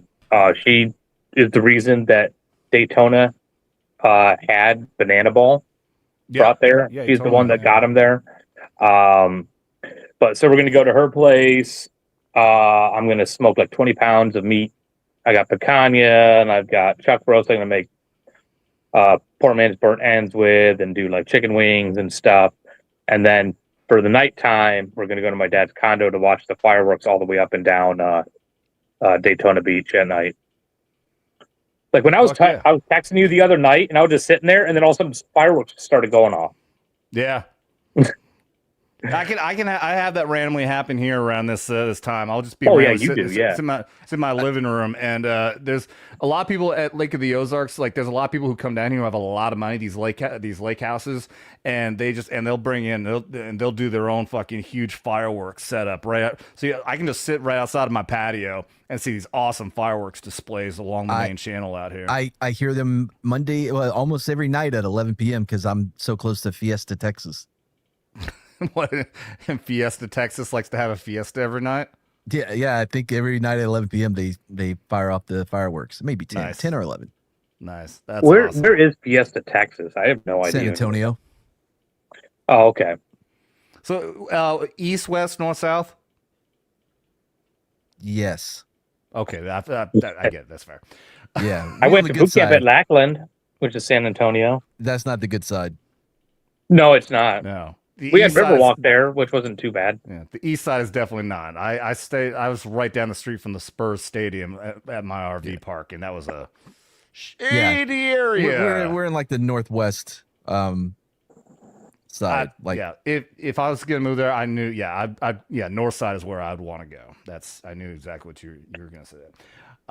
What is I think, Matt, did you say do you really have no plans for this weekend for 250th anniversary of this amazing country? I mean, I did, but I'm not going to say them after what he told us his plans were. I can't compete with that. But are you going to go out to a location? You're just staying home and chilling? Fuck no, bro. It's like 95 degrees outside. I'm a burn victim. Come on, I don't. It's 95 in Texas. It's 98 up here, motherfucker. There's no way it's just 95 down there at night. It's got at night. Okay, all right, that's fair. Yeah, I don't know what temperature it is, but it's hot as shit. I know that. Let me look. 84 right now. Okay, yeah. I gotta ask, being a burn victim, like, does that make your skin extra sensitive to heat, or are you just being a little bitch? Wow. Okay. Well, the skin grafts, there are no sweat glands anymore because they had to replace skin on my body. Oh shit! Yeah. Over 30% of my body, I have skin grafts. Yeah. So when you can't sweat, your body, you can't sweat, then your body can't cool down. Right. So it just being burned, it fucks up your core temperature on just like on the basis of itself, right? So I'm very sensitive to hot weather. As soon as I walk outside, my back feels like it's on fire every time. Oh, dude. Oh, okay. Why are you in Texas? That makes more sense for like your crazy like AC temps. Yeah. Yeah, that does make sense now. All right. We're not calling you a bitch anymore. No, you're still a little bitch, but I mean, I understand it for that reason. Yeah. All right. Well, so Mad there is going to stay away from dying. Yep. Greg is going to go to Daytona, which makes all of us in shame for the awesome experience he's going to have this weekend. I am going to start this weekend off by doing... What am I fucking... Jesus Christ, I literally just clicked... My dumbass just clicked on the fucking chat in my other screen where I keep track of my YouTube stuff instead of clicking on the chat in StreamYard to highlight the fucking chat. Oh, there we go. Retard alert. Retard I was waiting for that. I was waiting for the... Either that or... Yeah, you can tell it's getting late for me. Jesus Christ, wrong fucking chat. Here we go. Blue Cordell dropping the last one. Says, shots. This is for all of us who were here for the 200th and 250th. Shots. Rest of y'all just youngsters. Okay, that's fair. I forgot to hide the chat earlier that he did say that he was around for the 200th anniversary also. So, yeah, he can say he's here for the 200th and the 250th.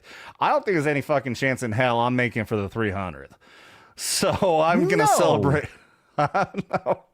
I'm gonna celebrate this because this is definitely a one-time experience for me. Hold on, that reaction wasn't that you were gonna be dead before then. It was me. I was thinking about myself. Like, no, there's no way I'm gonna make it. Just to be clear, I wasn't just right out. Don't worry. Dismissing your survival that for another 40, 50 years. I didn't assume that you meant, hell no, you're gonna die way before that, Adam. That's what I meant. But I appreciate you clarifying. Yeah, I mean, to be fair, I do not think you're gonna make it, but I don't think you are either. No, I don't either. Yeah, I sure thought I was probably making it. A little surprised I've made it this long. Yeah, that's to be fair. Yeah, no shit. Well, like I've always said, though, there's more proof that I'm immortal than not. You know what I mean? Yeah, so you are gonna make it. You're gonna make it, man. Maybe you're gonna make it. I think there's a Tropic Thunder reference in there somewhere. You're gonna be like Clarence from the Big Les show. I know that's a deep cut, but if you ever watch it, it's a funny joke. Show? You gotta look it up on YouTube. The Big Les LEZ show. Okay, we're not gonna go any more into that tangent. Let's do this shot and get this knock this out. How else can we? Let's see. Let's try to find some way.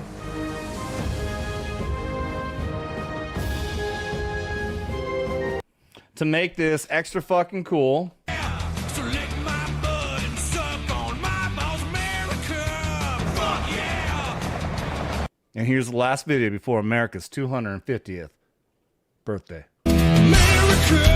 Fuck yeah. Cheers! Happy birthday, America. I don't know what the hell I'm going to be doing this weekend, but there are a lot of places around Lake of the Ozarks I can go. They're going to have fireworks, all kinds of stuff. Location, right there. You can go to the cigar bar. I really actually did think about doing that because I like things to be low key, but I'm not going to just fucking sit in the cigar lounge. As much as I love Double Whiskey Cigar Lounge in Osage Beach, check it out. No, I think I would like to go to the Bagnell Dam. At the Bagnell Dam, which is where the Lake of the Ozarks start, because it's a lake that's created by the dam. Neon Taco out there is a fun location. Beautiful scenery, and they put a barge out in the lake that launches off and does a huge fucking fire display. That sounds cool. Fireworks display. So that's a possibility I might do, but there's like a dozen other places around here that have huge celebrations. Excuse me, huge. Are you going to drive your cool ass car there? I love my new car so much. Oh yeah, you got rid of your truck? I still have the truck. I gotta sell the damn thing. But no, I got a sweet ass Dodge Challenger now. Oh, nice. It is, yeah. It's not brand new, but it still looks and feels brand fucking nice. new. It's fucking nice. And those, I don't know. There's something about that design and the way those seats and you just feel like you're in a cockpit. Like everything just wraps around you. Yeah. Yeah, you're nice. you just lean back, like the seat just kind of like wraps around you. It almost feels like it's molded perfectly just for me. And the cooled seats. Yeah, it has seat cooling. It's not as good. The Charger that I had as a rental, it blasts cold air up your ass. When you put this full power, it's not nearly as much, but it's still so nice.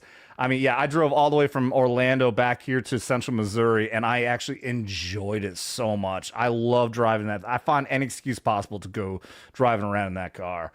I still hate backing up in it, though. I hate backing that thing. My truck, I could back that thing up and park it on a fucking dime anywhere I need. I can see exactly my tailgate. I know exactly where the back end is, and I have full 360 view. The Charger has this gigantic fucking portions at the back end where it completely covers up your fucking field of view when you're trying to look back. Like if I'm backing out of a parking lot on a road, I can't see traffic coming at me. Thankfully, I learned that the sensors, it gives you a backup camera, and it has sensors that will start beeping when a car is coming. How old is your truck, bro? Most vehicles have that now. Yeah, my truck's an 08. Oh, okay. That explains it. I know everything has it now. I've never owned one. Yeah, my truck was always the newest one I've had, but I've had that thing for so damn long now that it made me think like you guys. So, all right, my new car has these things, right? It's in the steering wheel, and when you get in a wreck, it pops out, and it's like a pillow for your face. It's crazy. Yeah. Didn't occur to me. I'm probably like describing the sensors to everyone who knows how modern vehicles work. You guys, my new car has FM and AM. You won't believe this, guys. It has air conditioning. Like, dude, you know, let me explain what air conditioning is. It blows cold air out of these vents. Bro, I don't know if you've ever heard of powered windows, but here's the thing. Oh, dude. Thank you for making me realize what a retard I am. You guys make sure your next car has power you guys know steering. What cruise control is? Let me tell you. Well, apparently I still got to do a couple more fucking shots here. It looks like Blue Coat is saying these are the last. So these will now be the official last shots before America's 250th birthday. Let's knock these out as I deservedly so get fucking railroaded for my stupidity, not realizing what modern technology is. Man, like. you getting it from chat too. Chat's like, does your new car have blinkers as well? They only work if you have the proper blinker fluid, though. Always remember to have proper blinker fluid. You know what I do have a problem with? Since I haven't had a new vehicle in so damn long, I realized the radiator fluid needed to be topped off, and I've always just known I just need to get the fucking orange stuff for my truck, and whatever the fucking brand is, because I mean, correct me if I'm wrong, it just has to be the right color, right? What? Radiator fluid. What are you talking coolant. about? I don't No, think it's got to be rated for your car. No, that's oil. Coolant has orange, red, purple, and something else. Well, no, orange is typically... Here's what I'm saying. Every single brand of coolant, when I went up there, you just look at the cap, and it has a color on it. But there was one brand, it was like one of the higher end brand, I can't remember which one it was, had on the fucking label, it had the different colors, but then on label said this one's for Chevy, Dodge, I'm just naming the random ones off. This one's for this, this, and this. This one's for this, this, and this. So I'm like, well, I'm not seeing Dodge. Dodge was purple. My truck was orange. And now so is my Dodge Challenger. My truck was a Dodge. This one's a Dodge. But all of a sudden, this now brand I'm looking at is claiming that the purple one. And you guys obviously not even get what I'm talking about because you don't even understand the concept of the colors. Here's the thing. Yeah, I could do these things on the car, but I thankfully have enough money to where I can pay somebody to do that. It's not that I can't, it's that I don't want to have this happen where I'm color coordinating fluids and they switch something up and now I don't know what's going on. No, if I can do it, I want to do it myself. Well, okay, so Clinton is saying that each of the different colors has high and low points for heat, which is why and it has to be a specific color stain for a specific vehicle, I guess, based on the heat. So that's why you just get the same damn color for whatever color was already in there. I've only bought used vehicles, so unless you do a complete flush of it, then you just get the same damn color is all you had to do. So that's why that was always my understanding. Just get the color. So that's why I don't understand. It blew my mind. I was so damn confused when I saw that brand and it was saying this one's for Ford, Dodge, and whatever, and this is this and this. And I tried looking up line. I couldn't find any explanation for what you actually have to have for a specific car based on what that company was selling. Because Dodge was purple. Okay, well, both my Dodge Ram and now my Dodge Challenger both had orange. So, anyways. Yeah, that's weird. I know some of those are concentrated, so you actually add water with it. Well, yeah, there's that also. There's the one where you have to add water, but the majority of them now already have it pre-mixed. I don't know why you don't just have it pre-mixed. You don't have to go through the fucking. Yeah. I've never bought anything where you had to mix it up. It's a money thing. Yeah, they probably do charge more. You're right. They probably charge more for the fucking pre-mixed stuff. So it's a racket no matter what. But show. In any case, yeah. So that I was just really confused by that when I saw this fucking things. But let's see, Blue Cord. Guess what? He subscribed to Mad's new channel.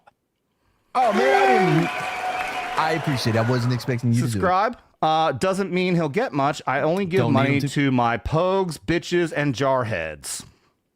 Thanks, Blue Cord. Pogues, bitches. Yeah, I guess that doesn't cover me, huh? What is it? Is it just supposed to be Air Force? Well, okay. So to be fair, Mad was cavalry. Yeah. Right? So I guess according to infantrymen like Blue Cord, it means you're a pogue.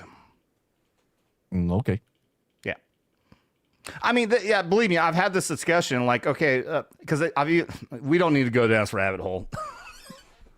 We don't need to go because they always have exceptions too. They'll say, well, anyone who's not infantry, unless you're a combat medic or special forces, neither one of them are pogues, but they're not infantry. So are you actually going to go against personnel other than grunt or just personnel other than infantry? Which is it? I don't understand. I don't understand your logic. But I love you there, Blue Cord. And we still got to do, man, I'm actually getting, I'm a little tipsy right now. I'm taking small shots. Really? Too. You're hiding it well. I can definitely feel it. Oh, because he sweats either way. Well, yeah, that's that too. I'm gonna do I gotta do those, shots. But what's my new? Trust me, I know. I especially have to do more shows because I don't know how many members we still have. I'm sure I probably lost some because I'm just not even streaming anymore. But I have people who are giving me money monthly. Every single month I have members who are giving me money, and I hate myself with the fact that they're giving me money and I'm not even doing shows. By the way, I completely forgot. I am doing, even though I missed Tom McDonald's last 2 songs, tomorrow he is dropping what he announced on his live stream as just one of the most amazing patriotic songs he's ever done. One of my favorite songs he's ever done was American Flags, which got me 5,000 subscribers. So that was a big reason to love it too. But it's also just an absolute banger that I love. But the way he's talking, it sounds like this may even be better than his song American Flags. So you better believe I am doing Tom McDonald reaction video tomorrow. I will try to get that. It'll definitely be sometime afternoon. I'll get that up because I sleep in late. But look forward to that. I will be dropping a new Tom McDonald reaction video tomorrow, which hopefully is probably one of the most banger of fucking patriotic song he's ever came up with. So check that out tomorrow. Make sure anybody out there, if you haven't already, I'm not ending it right now because I still got shots to do. Make sure you double tap that like and subscribe, and turn that bell on for notifications to see that. Because for some reason, people love hearing me talk about music videos. I don't know why, but a lot of people watch them. Let me get back up here and see where is. Damn it, guys! You dropped all these freaking comments, and now I lost Blue Cord's. There it is. Here we go.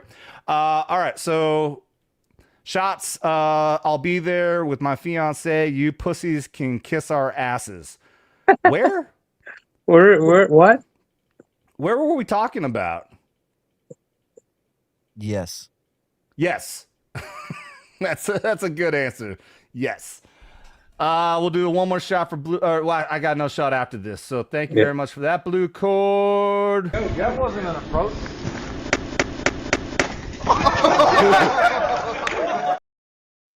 Cheers to you and your fiance. These are actually her shots right now. Oh, yeah. 300th anniversary. That's where he said he's going to be. Oh, that's right. Yeah. Oh, yeah. Blue Cord's been around for the 200th and 250th. We're sitting here being doomers and gloomers saying we're not going to make it. But Blue Cordale says, fuck y'all. I'm going to be here for the 200, 250th, and the 300th. Yeah. Fuck yeah, bro. I believe it. I believe If you haven't subscribed to or checked out Vets Investigate Paranormal, we investigated the St. Francis Inn in St. Augustine. That shit was crazy. I still have to edit. I mean, I'm going to get 5 videos out of that one investigation. So did I already get fired? What? For what? For editing. Oh shit, that's right. No, no, you haven't been fired. No, I just, dude, I did the Orlando thing and I got back and I've been like just way out of fucking whack ever since I got back home. Like, oh, you good? It was one thing completely. Like, I actually, so here's the thing. Like, I got back. Greg knows I was fucking burnt out. Like, I got to do so many amazing things in Orlando, but I was fucking burnt out. Like, I was actually like physically worn out. I was burnt out. we did so much, and so I got back and I just kicked back and I relaxed for like a week and a half, 2 weeks, and then the next thing I know, right when I'm like, okay, I'm gonna get back and swing things, I'm gonna go to the fucking gym. All of a sudden, I'm getting motivated, and I bust my fucking toe. I mean, it busted bad. Like I thought it was broken, but apparently, if I had broke it, it actually would have been better because now it's just really jacked up. Now it's not broken, but it is fucked up, and it's still swollen. It hurts right now. But obviously, I'm doing the stream today. I'm doing the fucking video tomorrow, so I will get in touch with you, Matt, and we'll start working on some editing projects for sure. But yeah, check out Vets Investigating Paranormal for sure. You can put the ad on that or search it on YouTube. We got out there and did an amazing investigation, especially with using these incredible objects, the active manifestation monitoring object, otherwise known as the ammo can, that Greg invented, an actual REM pod made out of an ammo can. Very cool stuff. A lot of fun. We have these on sale at ghostandgadgets.com as well. If we got any ghost hunters out there. And please do check out Vets Investigating Paranormal. Well, thank you for thinking about that there, Greg. I'm obviously not a great... I'm not... Well, that investigation was crazy, man. Like, especially because I know I drive you nuts with my like massive skepticism. And you weren't able to be a very good skeptic during that. No, that was wild. Yeah, that was nuts.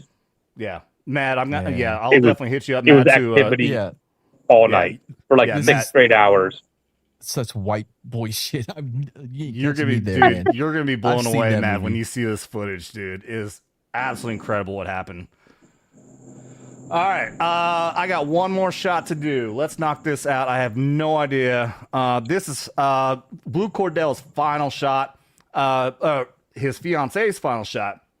Who I know that when we did our investigation the year prior at the hotel at Mount Dora, Blue Cord only popped in one time, dropped a $20 super chat. He never commented again. My impression was, Blue Cord, I think you didn't really care too much about the ghost hunt stuff, but his fiance apparently really does, and that's why they were all over our live stream when we were doing the ghost hunt and just dropped a ton of money, ton of donations, and I can't thank them enough for that. They're definitely keeping the lights on to hold over for all this amount of time that I haven't been live streamed. So I can't thank Blue Cord Devil and his fiance enough for their incredible amount of donations for all of that. So let's see. I don't know if he put a request in for a specific video. I have no idea what to play. What is a good one here? Well, first let's do this. Here comes the Mikey. Do we have Mikey coming in? Yeah. Where's the Mikey at? Hey! Happy Mikey Harlow, everybody! What's up? What's up, buddy? Look how festive this bitch is. Goddamn right, he is even all... got my nips out. Oh, dude, please don't. I come here and they just pop out. They just appear. Oh, well, they got hard all of a sudden. It just... Yeah. That's because of me. I'm sorry. 95 degrees and my nipples are hard. What can I say? Adam, I miss you. I miss you, Mikey. How you doing, buddy? Good. Excited for the 250.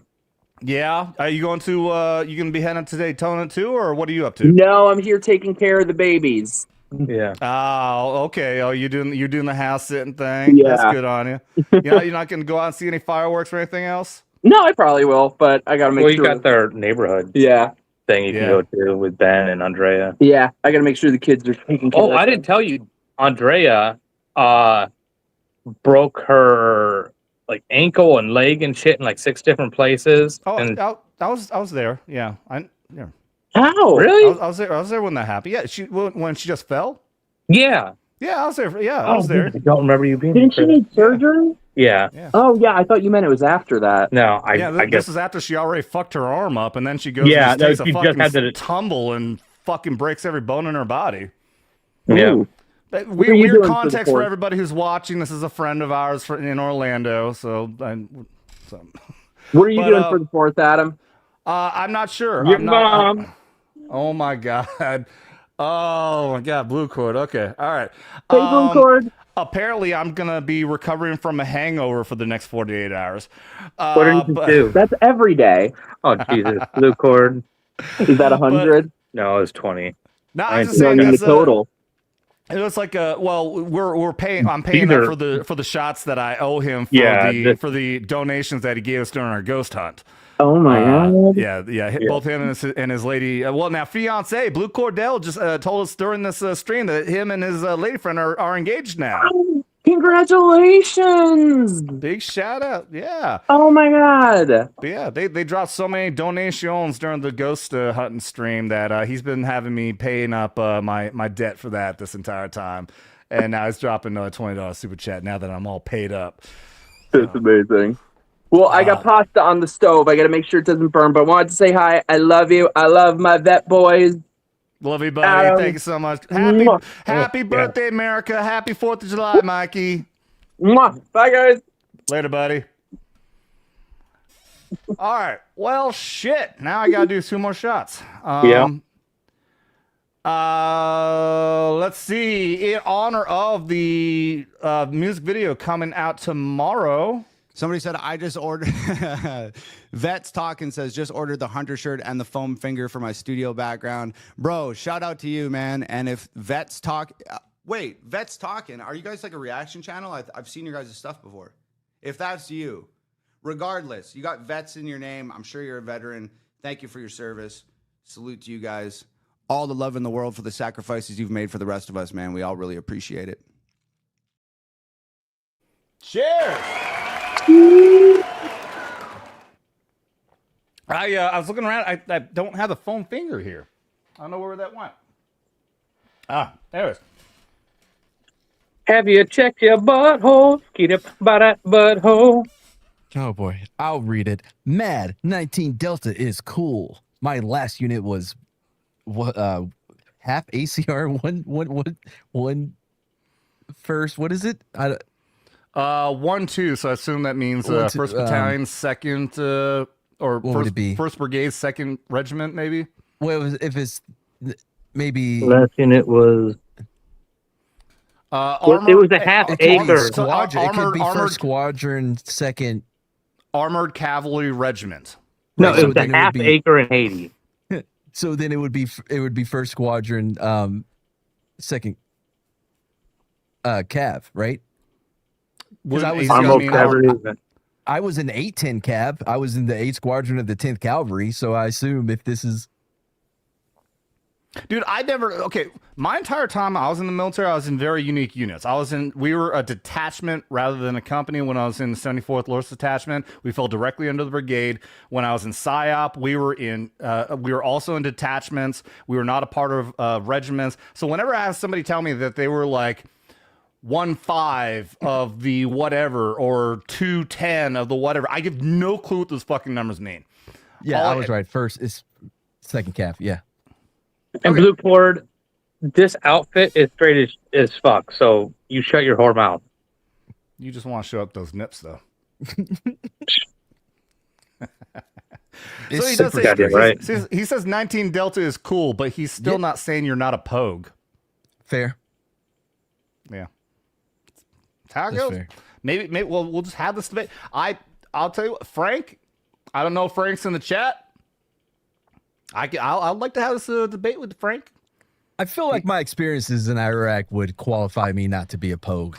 I know, dude. That's the thing. And Frank, who was an Army, he not only was he a tab ranger, he used to be in Ranger Regiment before he was in LURS when I was a private there.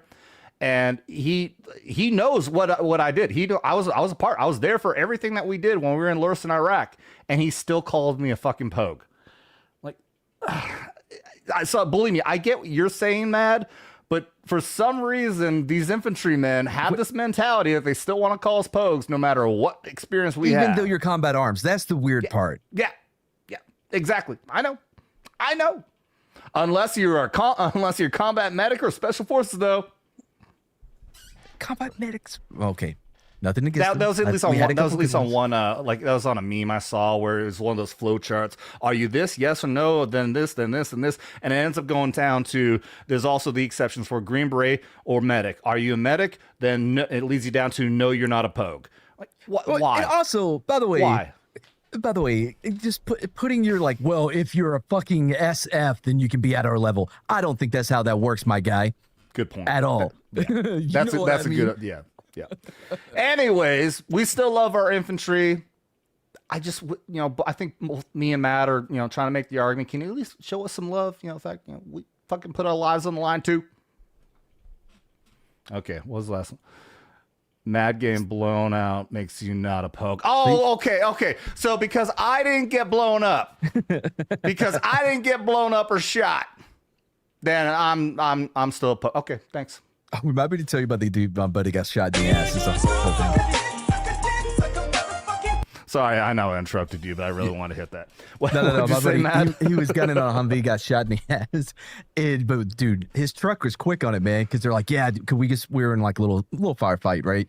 And it happened after it was over. So they're like, no, man, one last guy on the roof, bro. He got one shot off. And they couldn't get the bullet out of his ass. They gave him 2 weeks to recover in Germany and then sent him back to us. Well, when we got back to the States, they finally got the bullet out. And wouldn't you know it, it was a 5.56 round. Because what happened was their driver, when he got in, he was putting his gun there or whatever and fucked up and it went off, shot him in the ass.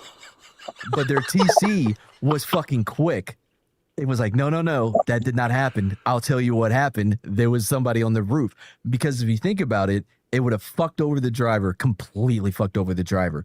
Yeah. It could have fucked up the gunner as well, right? Because do you get a Purple Heart for that? You should, but this is a lot cleaner. Dude on the roof, one last shot. They couldn't get the bullet out, so by the time they found it, it was too late for anybody really to do anything about it. All the records were in place. The award was being processed. Yeah, everything was good to go. Yeah. Wow, that's incredible. No, that's. Oh man, I'm sure we can all. Yeah, well, I want to do a series for a bit where we have like a vets story time or something like that, and we'll just sit and like talk about like. It doesn't have to be war stories, just whatever fucking funny ass weird shit we went through in the fucking. Which I mean, that's most of what we do anyways when we're doing these shows. Like I'll pull a topic up and we'll talk about that for 10 minutes, and then we talk a half hour about our fucking war stories or whatever. Let's knock out. I do gotta get going though. I have that feeling. Yeah, I've been trying to close this up because I know at the very least you need to. Do you want to take off right now or do you want to wait? Yeah, I do, dude. I've been holding my piss for so long. Dude, you could have dipped out and taken your piss at any damn time. We can't even tell if you're even on screen. Well, we're almost done. So I was like, but yeah, no, I'm gone. Subscribe if you want to. It's Mad's new channel. We do History Interrupted every Tuesday, 9:15 p.m. Central, where we have a story from history. Last week we talked about Chimsky, which was a chimpanzee. The week before that we did a sex cult. Man, we covered Andrew Jackson, which was a great one. Peter the Dolphin, who got a hand job from an intern for a scientific research project. We've had a lot of Johnny Appleseed. That was one of our best episodes. That dude is that dude was crazy. The real what the fuck? I'm out. Thanks for having me on. Glad to see you back. We're out. I'm out. All right, brother. Have a good one, man. Mad Cheeseman, everybody.